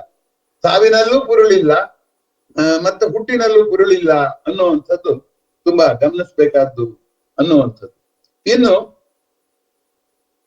913ನೇ ಪದ್ಯ ಸಾವಿನ ಭಯದ ಮೇಲೆ ದಾಳಿ ಮಾಡುವಂತ ಪದ್ಯ ಅದು. ಆ ಪದ್ಯ ಏನ್ ಹೇಳುತ್ತೆ ಅಂದ್ರೆ, ವಿಸ್ತಾರದಿಂಬಾಳು ವೈಶಾಲ್ಯದಿಂಬಾಳು ಕತ್ತಲೆಯ ಮೊಡಕು ಮೂಲೆಗಳ ಸೇರದಿರು. ಔತ್ಕೊಂಡ್ಬಿಡ್ಬೇಡ ನೀನು, ಅದ್ರ ಬಗ್ಗೆ ನಂಗೆ ಗೊತ್ತಿಲ್ಲ ಅಂತ ಹೆದರ್ಕೋಬೇಡ. ಭಾಸ್ಕರನ ಅನುಗ್ರಹವೇ ನೂತನ ಜೀವನ ಸತ್ವ. ಸೂರ್ಯ ಅಂತ ಮೂಲೆಗೂ ಬಂದು ಬೆಳಕು ಕೊಡುತ್ತು, ಅದನ್ನು ಸ್ಪಷ್ಟ ಮಾಡ್ತಾನೆ. ಮೃತ್ಯು ನಿನಗಲ್ಪತೆಯೋ ಮಂಕುತಿಮ್ಮ. ಉದಾರವಾಗಿ ಬದುಕಿರೋನ್ಗೆ ಮೃತ್ಯು ಕೂಡ ಅಲ್ಪವಾದದ್ದು ಅಂತ ಹೇಳ್ತಾರೆ. ಅದಕ್ಕೆ ಇನ್ನೊಂದು ಪದ್ಯದಲ್ಲಿ ಡಿ.ವಿ.ಜಿ ಹೇಳ್ತಾರೆ, ಮೃತ್ಯುವನ್ನು ನಿನ್ನ ಶತ್ರುವೆಂದೆನ್ನದಿರು, ಪರಲೋಕ ಕೊಯ್ಯುವ ಮಿತ್ರನಾಥನ್. Be curious about life evolution as well as death. Be curious, don't be furious, don't be afraid. Be curious. ಮೃತ್ಯು ಅವನು ನಿಮ್ಗೆ ಹೊಸ ಲೋಕಕ್ಕೆ ಕರೆದೊಯ್ಯುವ ಮಿತ್ರ. ಹೋಗ್ತೀಯ ತಾನೆ, ಪುನರ್ಜನ್ಮ ನರಕೋ ಸ್ವರ್ಗೋ ಹೇಳ್ತಾ ತಾನೆ, ಹೋಗೋಣ, ಅಲ್ಲೇ ಹೋಗೋಣ. ಸಾತ್ವಿಕತೆ ಜೀವಿಸುವಾಗೆ ಎತ್ತಣಿನ ಭಯವೇನು. ಒಳ್ಳೆ ತರ ಬದುಕೋನು. ಯಾವ ಊರಿಗೆ ಟ್ರಾನ್ಸ್ಫರ್ ಆಗ್ಬಿಟ್ರೆ ನಾನು ಹೆದರ್ಕೋತೀನಿ ಏನು? ಹೆದರ್ಕೊಳ್ಳಲ್ಲ. ಆ ಊರಲ್ಲೂ ಜನರು ಸ್ನೇಹಿತರು ನಿಧಾನವಾಗಿ ಸಿಗ್ತಾರೆ. ಆ ರೀತಿ ಭಾವಿಸುವಂತ ಅನ್ನುವಂಥದ್ದು ಎಲ್ಲ. ಛತ್ರ ಹೊಸದಿಪ್ಪುದಲ್ಲಿ ಮಂಕುತಿಮ್ಮ, ಅಲ್ಲಿ ಒಂದು ಹೊಸದಾದ ಛತ್ರ ಇದೆ ಅನ್ನುವಂಥದ್ದನ್ನ ಡಿ.ವಿ.ಜಿ ಅವರು ಇನ್ನೊಂದು ಪದ್ಯದಲ್ಲಿ ಹೇಳಿದ್ದಾರೆ. ಹೀಗಾಗಿ ಆಬ್ವಿಯಸ್ ರೆಸ್ಪಾನ್ಸಸ್ ಗಿನ್ನ ಕವಿ ಆದವನ್ ಏನ್ ಮಾಡ್ತಾನೆ, ತನ್ನದೇ ಆದಂತ ಯುನೀಕ್ ರೆಸ್ಪಾನ್ಸಸ್ ಕೊಡ್ತಾನೆ, ವಿಶಿಷ್ಟವಾದಂತಹ ಪ್ರತಿಕ್ರಿಯೆ. ಅದಕ್ಕೆ ನಾವು ಸಾಹಿತ್ಯವನ್ನು ಓದ್ಬೇಕು ಅನ್ನುವಂಥದ್ದು. ಆತ್ಮೀಯರೇ, ಇಷ್ಟೆಲ್ಲಾ ಮಾತಾಡಿದ್ಮೇಲೆ ನನ್ನ ಸ್ವಾನುಭವದ ಸಂಗತಿಯನ್ನ ನಿಮ್ ಮುಂದೆ ಹೇಳ್ಬೇಕು. ನಾನು ಮಕ್ಕಳು ಕೇಳಿದ ಪ್ರಶ್ನೆಗಳಿಗೆ ಕಾಗದಗಳು ಬರೆದೆ. ಸಾವಿರಾರು ಪ್ರಶ್ನೆಗಳಿಗೆ 20-25 ಸಾವಿರ ಕಾಗದಗಳು ಬರೆದಿದ್ದೀನಿ. ಅದ್ರಲ್ಲಿ ಒಂದೊಂದ್ರಲ್ಲಿ 4-5 ಕ್ವಶನ್ ಇರ್ಬೋದಲ್ಲ. ಆ ಪ್ರಶ್ನೆಗಳಲ್ಲೆಲ್ಲ ನನ್ನನ್ನ ತುಂಬಾ ಬಾಧಿಸಿದ ಪ್ರಶ್ನೆ ಸಾವನ್ನು ಕುರಿತ ಪ್ರಶ್ನೆ. ಒಂದು ಹುಡುಗ ನನಗೆ ಕಾಗದ ಬರೆದು ಒಂದು 5-6 ಖಾಲಿ ಹಾಳ ಬೇರೆ ಕಳಿಸಿದ್ದಾನೆ. ಅದಕ್ಕೆ ಇದು ಉತ್ತರ ದೊಡ್ಡದು ಅಂತಾನು ಅವನಿಗೆ ಗೊತ್ತಾಗಿದೆ. ಏನ್ ಅವನ ಪ್ರಶ್ನೆ? ಒಂದೇ ಪ್ರಶ್ನೆ ಏನು ಅಂತಂದ್ರೆ, ನಮ್ಮ ವಿಜ್ಞಾನದ ಅಧ್ಯಾಪಕರು ಹೇಳಿದ್ರು, ವಿಜ್ಞಾನ ಏನ್ ಬೇಕಾದ್ರೂ ಗೆಲ್ಬಹುದು, ಸಾವನ್ ಗೆಲ್ಲೋದಕ್ಕೆ ಸಾಧ್ಯ ಇಲ್ಲ ಅಂತ ಹೇಳಿದ್ರು. ಹಾಗಾದ್ರೆ ಸಾವು ಅಂದ್ರೆ ಏನು? ಸಾವನ್ನ ಯಾಕೆ ಗೆಲ್ಲೋಕ್ ಸಾಧ್ಯವಿಲ್ಲ? ವಿಜ್ಞಾನ ಎಲ್ಲವನ್ನು ಗೆದ್ರು ಸಾವನ್ನ ಯಾಕೆ ಗೆಲ್ಲಕ್ ಸಾಧ್ಯ ಇಲ್ಲ? ಇದಕ್ಕೆ ಉತ್ತರ ಹೇಳಿ ಅಂತ ಆ ಹುಡುಗ ಹಾಕಿದ ಪ್ರಶ್ನೆ. ಅವರು ಅದೇ ಪುರಾಣದ ಆಧಾರದ ಮೇಲೆ ಹೇಳಿರ್ಬೋದು. ಪುರಾಣದಲ್ಲಿ ರಾಕ್ಷಸರು ತುಂಬಾ ಶಕ್ತಿಶಾಲಿಗಳು, ಬುದ್ಧಿವಂತರು, ಏಕಾಗ್ರತೆಯಿಂದ ಶ್ರಮ ಪಡೋರು, ತಪಸ್ ಮಾಡ್ತೀನಿ ಅಂದ್ರೆ ಊಟ ತಿಂಡಿ ಬಿಟ್ಬಿಟ್ಟಾಗ ದಿನಗಟ್ಲೆ ಇರೋವಂಥವ್ರು. ಅಂಥವ್ರಿಗೂ ದೇವ್ರು ವರ ಕೊಡ್ಲಿಲ್ಲ ಅಲ್ವಾ? ಹಾಗೆ ವಿಜ್ಞಾನನೂ ಕೂಡ ಮನುಷ್ಯನ್ಗೇನೋ ಅನುಕೂಲ ಮಾಡ್ಕೊಡ್ಬೋದು, ಸಾವನ್ನ ಗೆಲ್ಲೋಕ್ ಸಾಧ್ಯ ಇಲ್ಲ ಅಂತ ಹೇಳ್ಬಿಟ್ಟಿದ್ದಾರೆ ಮೇಷ್ಟ್ರು. ಆದ್ರೆ ಮಗುಗೆ ಅನುಮಾನ, ವಿಜ್ಞಾನಕ್ಕೆ ಯಾಕೆ ಸಾಧ್ಯ ಇಲ್ಲ ಹಾಗಾದ್ರೆ? ಅದನ್ನ ನಾನು ನಂಗೆ ಹೇಳಿದ್ದ, ಅದು ಗೊತ್ತಿದೆ ಉತ್ತರ ಚಿಕ್ಕದಾಗಿರಕ್ ಸಾಧ್ಯ ಇಲ್ಲ ಅಂತ. ಅದಕ್ಕೆ ಹಾಳೆಗಳು ಬೇರೆ ಕಳಿಸಿದೆ. ನಾನೀಗ ಏನ್ ಮಾಡ್ಬೇಕು? ಒಂದು, ವಿಜ್ಞಾನದ ದೃಷ್ಟಿಯಿಂದ ಹೇಳೋದಾದ್ರೆ ಸಾವಿಗೆ ಹಲವು ಇದಿದೆ, ಏನು ಸಿದ್ಧಾಂತಗಳಿವೆ. ಅನೇಕ ನಮ್ಮ ದೇಹದಲ್ಲಿ ಹೆವಿ ವಾಟರ್ ಅಂತಿದೆ, ಭಾರಿ ಜಲ ಅಂತ. ಅದು ಶೇಖರ ಆದ್ರೆ ನಮಗ್ ಸಾವು ಬರುತ್ತೆ ಅಂತ ಇದೆ. ಹಾಗೆ ನಮ್ಮ ದೇಹದಲ್ಲಿ ಅನೇಕ ಇಂಬ್ಯಾಲೆನ್ಸ್ಗಳಾದ್ರೆ ಅಥವಾ ಅಸಮತೋಲ ಆದ್ರೆ ಸಾವು ಬರುತ್ತೆ.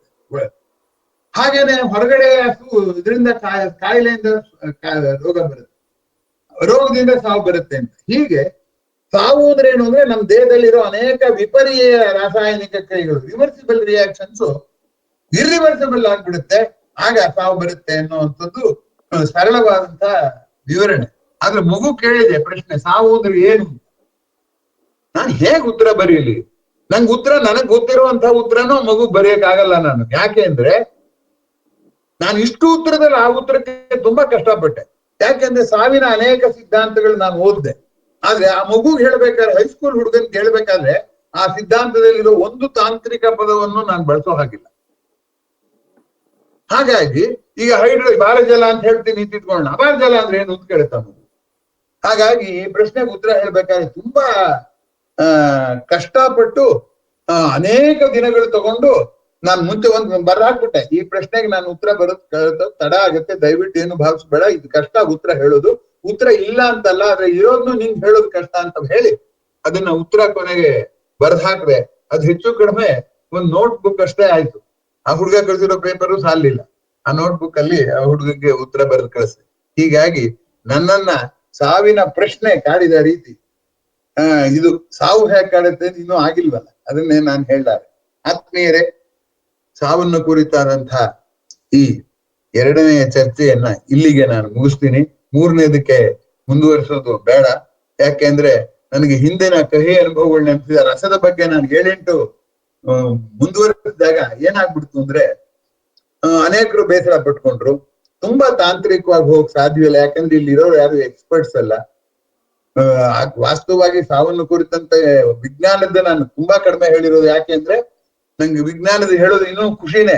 ನನಗ್ ಖುಷಿ ಆದ್ರೆ ನಿಮಗ್ ತಲುಪಿಸಿ ಜವಾಬ್ದಾರಿ ನಂಗಿದೆಯಲ್ಲ, ಆ ತಲುಪಿಸಬಲ್ಲೆ ಅನ್ನುವಂತ ಆತ್ಮವಿಶ್ವಾಸ ನನ್ಗಿಲ್ದೇ ಇರೋದ್ರಿಂದ ಸರಳವಾಗೇನೆ ಏನ್ ಹೇಳ್ಬೋದು, ನಾನಾ ಸಾಧ್ಯತೆಯಲ್ಲಿ ಸಾವಿಗೆ ಪ್ರತಿಕ್ರಿಯೆ ತೋರ್ಸಕ್ ಸಾಧ್ಯ, ತೋರಿಸಿದ್ದಾರೆ ಅನ್ನೋದು ನಿಮ್ ಮನಸ್ಸಿಗೆ ಬಂದ್ರೆ ಇಷ್ಟು 2 ಉಪನ್ಯಾಸಗಳ ಸಾರ ಅದು ಅಂತ ನಾನು ಭಾವಿಸ್ಕೊಂಡಿದ್ದೀನಿ. ಈಗ ನೀವು ಹಾಕಿರುವ ಮತದ ಆಧಾರದ ಮೇಲೆ ಮೊದಲನೇ ಉಪನ್ಯಾಸ ಆದರ್ಶ ಅಂತ ಕಾಣುತ್ತೆ. ಆದರ್ಶವನ್ನು ಕುರಿತು ಮುಂದಿನ ಜಾಲನ್ಯಾಸದಲ್ಲಿ ಪ್ರಸ್ತಾಪ ಮಾಡೋಣ ಅಂತ ಅನ್ಕೊಂಡಿದ್ದೀನಿ. ಅದಿರ್ಲಿ, ಈಗಲೂ ಇನ್ನೂ ನಿಮಗೆ ಸಮಯ ಇದೆ. ನಿಮ್ಮ ತಮ್ಮ ಅಭಿಪ್ರಾಯಗಳನ್ನ ಹಾಕಿದ್ರೆ ಆ ಸೀಕ್ವೆನ್ಸ್ ಚೇಂಜ್ ಮಾಡ್ತೀವಿ. ಆ ಸೀಕ್ವೆನ್ಸ್ ಇಂದ ಏನು ಸಂಕೋಚ ಏನು ಇಲ್ಲ. ಅದೇ ಹೇಳಿದ್ನಲ್ಲ, ಕನಿಷ್ಠ ಆಯ್ಕೆ ಮಾಡಿದ್ದೇನೆ ಹೆಚ್ಚು ಜನಪ್ರಿಯತೆ ಪಡೀತು. ನನಗೆ ಮುಗಿಸೋದಕ್ ಮುಂಚೆ ಒಂದು ಕೃತಜ್ಞತೆಯನ್ನು ನಾನು ಹೇಳ್ಬೇಕು. ಯಾವ ಜಾಲನ್ಯಾಸದಲ್ಲೂ ಇದನ್ನ ಯಾವುದು ನಮ್ಮ ವಾಟ್ಸಾಪ್ನ ಗುಂಪಿನಲ್ಲಿ ಪ್ರತಿಕ್ರಿಯೆಗಳನ್ನ ಇಷ್ಟು ಸಂಖ್ಯೆಯಲ್ಲಿ ಹಾಕಿರ್ಲಿಲ್ಲ. ಈ ಸರಿ ಸಾವಿನ ವಿಷಯದಲ್ಲಿ ಹೆಚ್ಚಿನ ಸಂಖ್ಯೆಯಲ್ಲಿ ತಾವೆಲ್ಲರೂ ಪ್ರತಿಕ್ರಿಯೆ ಹಾಕಿ ಪ್ರಚೋದನೆ ಕೊಟ್ರಿ. ನಮ್ಮ ಉತ್ಸಾಹಕ್ಕೆ ಸಾವು ಬರದ ಹಾಗೆ ನೋಡಿಕೊಂಡಿದ್ದಕ್ಕೆ ತಮಗೆಲ್ಲ ಆಭಾರಗಳು. ಈಗ ನಿಮ್ಮ ಪ್ರತಿಕ್ರಿಯೆ ಪ್ರಶ್ನೆಗೆ ಅನುವು ಮಾಡಿ.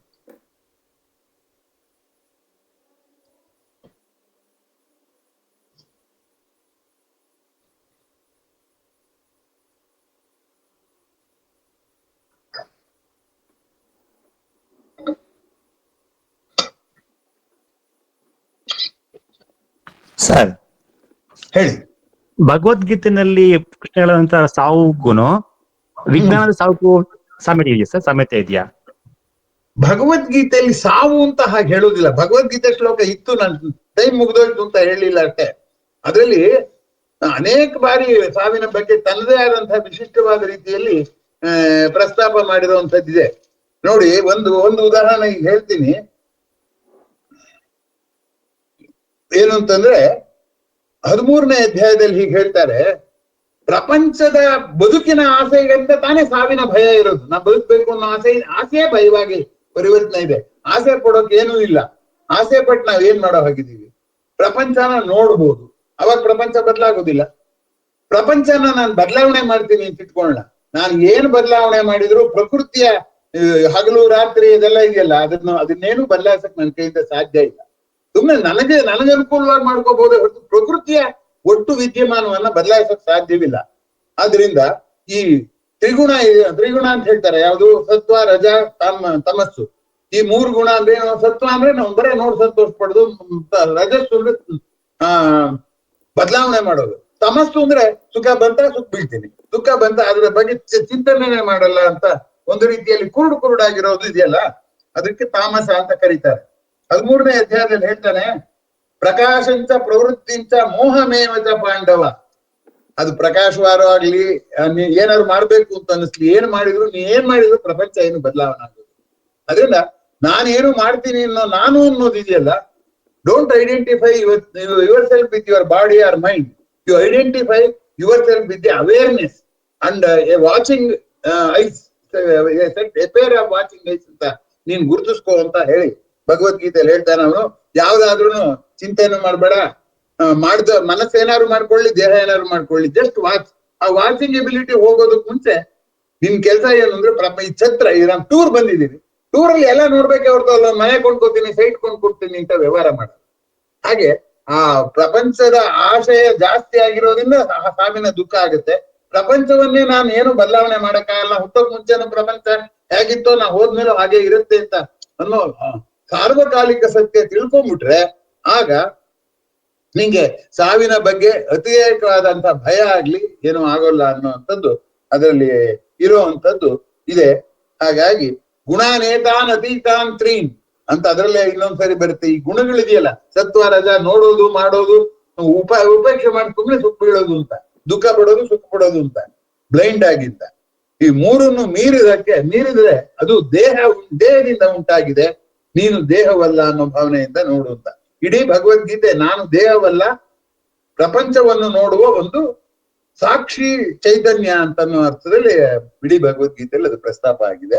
ಅದನ್ನ ಮಾಡಿದ್ರೆ ಇನ್ನೊಂದು ವೆಬಿನಾರ್ ಆಗ್ಬೇಕಾಗತ್ತೆ. ಅದಕ್ಕೆ ಅರ್ಥ ಸಂಕ್ಷೇಪವಾಗಿ ಹೇಳಿ, ಅದು ಭಗವದ್ಗೀತೆಯಲ್ಲಿ ಇದೆ.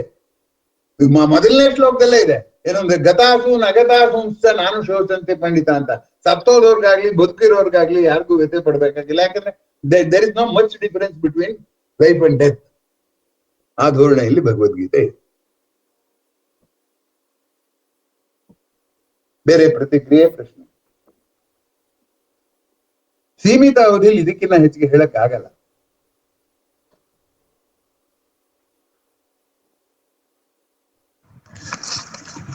ಸರ್ ನಮಸ್ತೆ ಸರ್. ಮೌನವನ್ನ ತಂದ್ಕೊಡುತ್ತೆ, ಮಸಣದ ಮೌನ ಅಂತ ಹೆಸರುವಾಸಿ ತಾನೆ. ಅದರಿಂದ ನನಗೆ ನೀವ್ ಯಾರು ಮಾತಾಡ್ದಿದ್ರೆ ಇದು ಯಾಕೋ ನನ್ನ ಉಪನ್ಯಾಸದ ಸಾವು ಸ್ಮಶಾನ ಮೌನ ಆಗ್ಬಿಟ್ಟಿದೆ ಅಂತ ಅನ್ಸಕ್ ಶುರುವಾಯ್ತು. ಶರಣಪ್ಪ ಏನೋ ಹೇಳಕ್ ಹೊರಟ್ರು. ಸರ್ ನಮಸ್ತೆ. ಸಾವಿಗಿಂತ ಹೆಚ್ಚು ಭಯ ಅನ್ನೋದು ಆ ಸಂಕ್ರಮಣ ಸ್ಥಿತಿ ಹೇಳಿದ್ರಲ್ಲ ಸರ್. ಆ ಸಂಕ್ರಮಣ ಸ್ಥಿತಿ ಆ ವ್ಯಕ್ತಿಗೂನು ಅದು ಭಯನೇ, ಅವ್ರನ್ನ ನೋಡ್ಕೊಳ್ಳುವಂತಹ ವ್ಯಕ್ತಿಗಳಿಗೂ ಸಂಕ್ರಮಣ ಸ್ಥಿತಿ ಅತ್ಯಂತ ಭಯ ಸರ್, ಬಹಳ ಭಯ ಸರ್. ಆದ್ರೂ ಆ ವ್ಯಕ್ತಿ ಏನು ಸಂಕ್ರಮಣ ಸ್ಥಿತಿಯಲ್ಲಿರುವಂತಹ ನಾವು ಹೇಗೆ ನಮ್ಮ ಕೈಲಿ ಇಲ್ವೋ, ಈ ಸಂಕ್ರಮಣ ಚಿಕ್ಕದ್ ಮಾಡೋದು ದೊಡ್ಡದ್ ಮಾಡೋದು ನಮ್ ಕೈಲಿ ಇಲ್ಲ. ನಾವ್ ಏನ್ ಮಾಡ್ತೀವಿ, ಅದು ಎದುರಿಸೋದೇ ಬೇರೆ ದಾರಿನೇ ಇಲ್ಲ. ಹೇಳಿ. ಅದು ಸತ್ಯ ಸರ್. ಅದನ್ನು ನೋಡ್ಕೊಳ್ಳೋರಂತವ್ರು ಇದಾರಲ್ಲ, ಆ ಸಂಕ್ರಮಣ ಸ್ಥಿತಿಯನ್ನ ಹೋಗ್ಲಾಡಿಸ್ಲಿಕ್ಕೆ ಏನೋ ಒಂದು ಆಶಾಭಾವನೆಯಿಂದ ಪ್ರಯತ್ನ ಮಾಡ್ಲಿಕ್ಕೆ ಸಾಧ್ಯ ಉಂಟು ಸರ್. ಎಷ್ಟು ಸಾಧ್ಯ ಆಗುತ್ತೋ ಅಷ್ಟು ಪ್ರಯತ್ನ ಮಾಡ್ಬೋದು, ಆದ್ರೆ ಸಾವು ಗೆಲ್ಲಕ್ಕೆ ಸಾಧ್ಯ ಇಲ್ಲ, ಒಪ್ಕೊಳ್ತೀನಿ. ಆದ್ರೆ ಆ ಸಂಕ್ರಮಣ ಸ್ಥಿತಿ ಭಯ ಇದೆಯಲ್ಲ, ಜಾಸ್ತಿ ಆಗತ್ತಲ್ಲ, ಆಶೆ ಜಾಸ್ತಿ ಪಟ್ಟಷ್ಟು ದುಃಖವೂ ಜಾಸ್ತಿ ಆಗುತ್ತೆ. ಅದು ಒಂದು ತಾಪತ್ರಯ ಇದೆ. ಅಲ್ಲ ಕರೆಕ್ಟ್ ಸರ್. ದುಃಖನ ಸಹಿಸಿಕೊಳ್ಳುವಂತಹ ಆಶಾಭಾವನೆ ಇರ್ಬೇಕಲ್ಲ ಸರ್. ಅದೇ ಕಾಂಟ್ರಡಿಕ್ಷನ್ ಅದೇನೆ. ಸರ್ ಹೌದು, ಅದನ್ನೇ ಈ ಉಪನ್ಯಾಸದಲ್ಲೇ ಕೊನೆ ನಾನು ಹೇಳಕ್ ಹೊರಟಿದ್ದು ಅದೇ. ಮರೆಯಕ್ ಹೋದ್ರೂ ಕಷ್ಟ, ಎದುರಿಸಕ್ ಹೋದ್ರೂ ಕಷ್ಟ, ಆಶಾಭಾವನೆಯೂ ಕಷ್ಟ, ನಿರಾಶಾಭಾವನೆಯೂ ಕಷ್ಟ. ಬದುಕು ಆಶಾಭಾವನೆ ತಂದು ಕೊಟ್ಬಿಟ್ಟಿದೆ, ಸಾವು ಆಶಾಭಾವನೆಯನ್ನು ಕಳೆಯುತ್ತೆ. ಎರಡನ್ನೂ ತಪ್ಸಕ್ಕಾಗಲ್ಲ ನಮ್ ಕೈ. ಹಾಗಾಗಿ ನಮ್ದು ಒಂದೇನಂದ್ರೆ ಸರ್, ನಮ್ದು ಭಿನ್ನ. ಹೇಗೆ ಅಂದ್ರೆ ನಿಮ್ಗೂ ಗೊತ್ತಿದೆ ಅದು. ನಿಮ್ ಜಾಗ ನೋಡ್ಕೊಂಡಿಯಾ ಅಂತಂದು ಪ್ರಸ್ತಾವನೆ ಮಾಡಿದ್ರಿ ಸರ್. ನಮ್ ಜಾಗ ನಮ್ಗೆ ಈಗಾಗಲೇ ಫಿಕ್ಸ್ ಆಗ್ಬಿಟ್ಟಿದೆ ಸರ್. ಅದು ನೀವು ಸಹ ನೋಡಿದೀರ. ಜಾಗ ಮಾತ್ರ ಫಿಕ್ಸ್ ಆಗಿದೆ, ಜಾಗ ಮಾತ್ರ ಫಿಕ್ಸ್ ಆಗಿದೆ, ಹೋಗೋ ರೀತಿ ಫಿಕ್ಸ್ ಆಗಿಲ್ವಲ್ಲ. ಜಾಗ ಫಿಕ್ಸ್ ಆಗಿರೋದು. ಹೌದು sir. Okay sir, thank you sir, ಚೆನ್ನಾಗಿತ್ತು ಸರ್.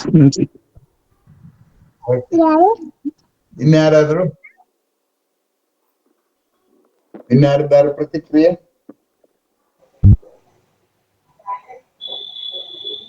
ನಮಸ್ಕಾರ ಸರ್. ಹೇಳಿ. ನಮಸ್ಕಾರ ಸರ್. ಅದೇ ಈಗ ತುಂಬಾ ಚೆನ್ನಾಗಿ ಬಂತು, ಎಂಜಾಯ್ ಮಾಡಿದೆ. ಆಮೇಲೆ ಒಂದು ಈಗ ಇದು ಎಲ್ಲರಿಗೂ ಅದು ಇದ್ದೇ ಇರುತ್ತೆ, ತಪ್ಪು ಆಗುತ್ತೆ. ಒಬ್ಬರಿಗೆ ಒಂದೊಂದ್ ತರ ಅನುಭವ ಆಗುತ್ತೆ. ಅದು ಅಲ್ಲ, ಒಬ್ಬರಿಗೆ ಸಡನ್ ಆಗಿ ಆಗ್ಬಿಡ್ಬೋದು, ಇನ್ನು ಕೆಲವರಿಗೆ ದಿನಗಟ್ಟಲೆ ತಿಂಗಳಗಟ್ಟಲೆ ಕಷ್ಟಪಟ್ಟು ಒಬ್ಬರು ಬಿಟ್ಟಾಗಿ ಇನ್ನೊಬ್ರಿಲ್ಲ. ಬಯೋಡೈವರ್ಸಿಟಿ ಇದೆಯಲ್ಲ, ಹಾಗೆ ಡೆತ್ ಡೈವರ್ಸಿಟಿ ಇದೆ. ನಾವು ಸಾವಿನ ವೈವಿಧ್ಯ ಇದೆಯಲ್ಲ, ನಿಸರ್ಗ ಒಂದೇ ಮಾಡಕ್ ಸಾಧ್ಯ, ಅದರ ವೈವಿಧ್ಯನ ಮಾಡಕ್ಕಾಗಲ್ಲ. ಅದು ಒಂದು. ಆಮೇಲೆ ಇದರ ಅನುಭವನ ಯಾರು ಬಗ್ಗಿಡಕ್ ಆಗಲ್ಲ, ಯಾಕಂದ್ರೆ ಅವರು ಕೊನೆಗೆ ಹೋಗ್ಬಿಡ್ತಾರೆ. ಕಷ್ಟವಾಯ್ತು ಸುಖವಾಯ್ತು ಅಂತ ಅನುಭವನ ಬಗ್ಗಿಡಕ್ಕಂತೂ ಆಗಲ್ಲ. ಒಬ್ಬ ವಿಜ್ಞಾನಿ ಅದನ್ನು ಪ್ರಯತ್ನ ಪಟ್ಟಿದ್ದಾನೆ. ಏನಂದ್ರೆ ವಿಷ ಸೇವನೆ ಮಾಡಿ ನಂಗೆ ಏನೇನ್ ಆಗ್ತಿದೆ ಅಂತ ಬರೆದಿದ್ದಾನೆ. ಒಂದ್ ಹಂತದ ಆಚೆಗೆ ಬರೀ ಗೆರೆ, ಲಾಜಿಗೆ ಏನಿಲ್ಲ. ಸರಿ ಸರಿ ಸರಿ. ತುಂಬಾ ಚೆನ್ನಾಗಿತ್ತು ಸರ್. ಒಂದಂತೂ ನಿಜ, ಸಾವಿನ ಲೋಕ ಬರೋಕ್ ಮುಂಚೆ ಬದುಕಿನ ಪ್ರಜ್ಞೆ ಸಾಕಷ್ಟು ಮುಂಚೆನೆ ಹೋಗುತ್ತೆ. ಹೋಮದಲ್ಲಿದ್ದಾಗಲೇ ನಮ್ಗೆ ಬದುಕಿನ ಬಗ್ಗೆ ಏನು ಗೊತ್ತಿರೋದಿಲ್ಲ. ಹಾ ಹಾ, ಅದೇ ಅದೇ. ದುಃಖ ಆ ಕೋಮ ಹೋಗೋವರೆಗೆ ಮಾತ್ರ, ಅಲ್ಲಿಂದ ಆಚೆಗಿಲ್ಲ ದುಃಖ ಇಲ್ಲ. ಐಸಿಯು ಇದ್ದಾಗ ನಮಗ್ ನೋಡಕ್ ಗಾಬರಿ ಹೊರತು ಅವ್ರಿಗೇನು ಗೊತ್ತಿರೋದಿಲ್ಲ. ಹಾ, ಅದೇ ನೋಡೋರ್ಗೆ ನೋಡೋರಿಗೆ ಅವ್ರಿಗೆ ಹಿಂಸೆ ಆಗ್ತಾ ಇದೆ ಅನ್ಸುತ್ತೆ, ಅನ್ಸುತ್ತೆ. ಹೌದು, ವ್ಯಕ್ತಿಗೆ ಏನಿಲ್ಲ ಅಂತ ಕಾಣುತ್ತೆ. ಏನಿಲ್ಲ. ಹೌದು ಹೌದು. ತುಂಬಾ ಚೆನ್ನಾಗಿತ್ತು ಸರ್, ಥ್ಯಾಂಕ್ ಯು. ಮಾತಾಡಿಸೋ ನೀವು ಸರ್, ನಾನು ಬುಡ್ಬುಡ್ಕೆ ಅಷ್ಟೇ. ಹಾ, ಆಯ್ತು. ಇನ್ಯಾರ್ದಾರು ಪ್ರತಿಕ್ರಿಯೆ, ಪ್ರಶ್ನೆ?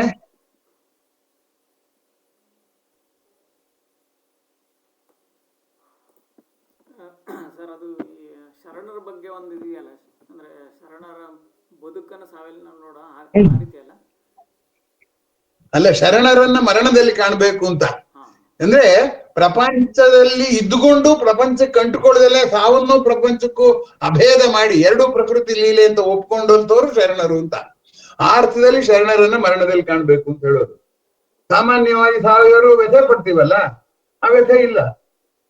ಈಗ ಪ್ರೀತಿ ಏನ್ ಮಾಡುತ್ತೆ ಹೇಳಿ, ವ್ಯಥೆ ಮಾಡುತ್ತೆ. ಈಗ ಗೋವಿನ ಹಾಡಲ್ಲಿ ಏನ್ ಬಂದಿದೆ ಹೇಳಿ, ಏನಿದೆ ಅಂತಂದ್ರೆ, ತಬ್ಬಲಿಯು ನೀನಾದೆ ಮಗನೇ, ಹೆಬ್ಬುಲಿಯ ಬಾಯನ್ನು ಹೋಗುವೆನು, ಇಬ್ಬರ ಋಣ ತೀರಿತೆಂದು ತಪ್ಪಿಕೊಂಡಿತು ಕಂದನ.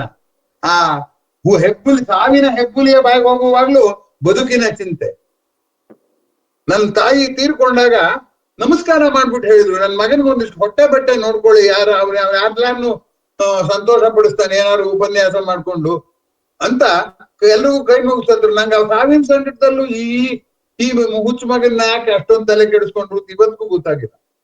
ಅದರಿಂದ ಸಾವಿನ ಭಯದ ಜೊತೆಗೆ ಬದುಕಿನ ಪ್ರೀತಿ ಹೇಗೆ ಒಟ್ಟಿಗೆ, ಈಗ ಒಂದ್ ಕಡೆ ಒಂದು ಬದುಕಿನ ಪ್ರೀತಿ ಎಳೆಯುತ್ತೆ, ಆ ಜೀರುಗುಡಿಗೆ ಹಾಕಿ ಇನ್ನೊಂದು ಇದಿದೆ. ಯಮಧರ್ಮ ಅನ್ನೋ ಹೆಸರು ತಗೊಳ್ಳಿ, ಹಂಗಿದೆ ನೋಡಿ. ಯಮಧರ್ಮ ಅಂತ ಯಾಕೆ ಅವನು ಸಾವಿನ ಒಡೆಯ ಯಮ, ಅವನ್ ಯಾಕೆ ಯಮ ಧರ್ಮ ಅನ್ನೋದು? ಆ ಯಮ ತೋರಿಸೋ ಭಯ ಇದೆಯಲ್ಲ, ಅದು ನಮ್ಮನ್ನ ಧರ್ಮದ ಕಡೆಗೆ ತಳ್ಳುತ್ತೆ ಅಂತ. ನಾವು ಧರ್ಮ ಪಾಲಿಸಬೇಕಾದ್ದು ಬದುಕಿನ ಆಚೆಗಿನ, ನಮ್ಮ ಬದುಕಿಗಿನ್ನ ಬದುಕು ದೊಡ್ಡದು, ನಮ್ಮ ಬದುಕು ಚಿಕ್ಕದೇನೆ, ನಮ್ಮ ಬದುಕಿನಿಂದ ಪ್ರಾರಂಭ ಆಗ್ಲಿಲ್ಲ ಪ್ರಕೃತಿ ಲೀಲೆ, ನಮ್ಮ ಸಾವಿನೊಂದಿಗೆ ಆಗಿಲ್ಲ ಅನ್ನೋಂತ ಸಾರ್ವಕಾಲಿಕ ಸತ್ಯದನ್ನ ತೋರ್ಸೋದಕ್ಕೋಸ್ಕರ ಯಮಧರ್ಮ ಅನ್ನೋ ಪದ ಇರೋದು. ಹಾಗೆ ಶರಣದಲ್ಲಿ ಮರಣ ಅನ್ನೋದು ಹಾಗೆ. ಅವರು ಯಮನ ಪ್ರಜ್ಞೆಯನ್ನು ಧರ್ಮ ಪ್ರಜ್ಞೆಯಲ್ಲಿ ಮುಳುಗಿಸ್ತಾರೆ. ಬೇಕು ಅನ್ನೋದು ಇಲ್ಲ ಸಾವನ, ಬೇಡ ಅನ್ನೋದು ಇಲ್ಲ ಬದುಕರು, ಬೇಕು ಅನ್ನೋದು ಇಲ್ಲ, ಬೇಡ ಅನ್ನೋದು ಇಲ್ಲ. ಅದೇ ಸ್ಟಾಯಿಸಿಸಮ್ ಅಂತ ನಾನು ಪ್ರಾರಂಭದಲ್ಲಿ ಹೇಳಿದೆ. ಆದ್ರೆ ಸರ್, ಇದು ವಿಜ್ಞಾನ ಈ ಭಯವನ್ನೇ ಹೋಗ್ಸೋಣ ಅಂತ ಹೇಳ್ಕೊಂಡು ಕ್ರೋಮೋಸಮ್ ಅನ್ನ ಸುರುಳಿ ಬಿಚ್ಚದೆ ಇದ್ದಂಗೆ ಆ ಪ್ರಯತ್ನ ಎಲ್ಲ ಮಾಡ್ತಾ ಹೋಗ್ತಾ ಇದೆಯಲ್ಲ, ಇದು ಒಂದ್ ರೀತಿ ಹುಚ್ಚಾಟನೆ ಆಗತ್ತೆ ಅಂತ ಅನ್ಸಲ್ವ? ಹುಚ್ಚಾಟನೆ, ಶರಣರ ದೃಷ್ಟಿಯಿಂದ ಹುಚ್ಚಾಟನೆ. ಯಾಕೆಂದ್ರೆ ವಿಜ್ಞಾನ ಅಂದ್ರೆ ಏನಪ್ಪಾ, ಇಂದ್ರಿಯಗಳು ಉಪಕರಣಗಳನ್ನ ಇಟ್ಕೊಂಡು ಇಂದ್ರಿಯಗಳಿಗೂ ಉಪಕರಣಕ್ಕೂ ನಿಲುಕದೇ ಇರೋ ಸತ್ಯಗಳಿದೆ ಅನ್ನೋದೇ ನಾವು ಮರೆಸಕ್ ಹೋದ್ರೆ, ಅಥವಾ ಅದಕ್ಕೂ ಕೈ ಹಾಕಕ್ ಹೋದ್ರೆ, ನಿಲುಕದ ಹಣ್ಣಿಗೆ ಎಷ್ಟು ಕೈ ಚಾಚಿದ್ರು, ಎಷ್ಟು ಸರಿ ಮೇಲೆ ಜಿಗಿದ್ರು ಮೈಕೈ ನೋವು ಹೊರತು ಹಣ್ಣು ಸಿಕ್ಕೊಳ್ವಲ್ಲ.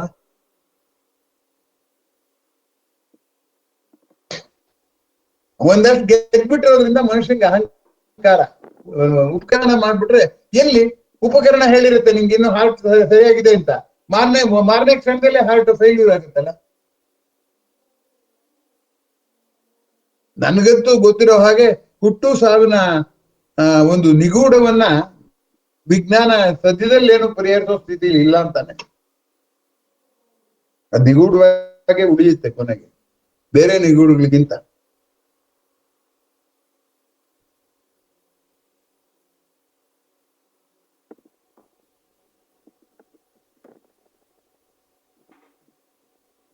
ಮುಗಿಸ್ಬೋದಾ? ಯಾರದ್ದು ಪ್ರತಿಕ್ರಿಯೆ ಇಲ್ಲದೆ ಇದ್ರೆ ಮುಗಿಸ್ಬೋದು.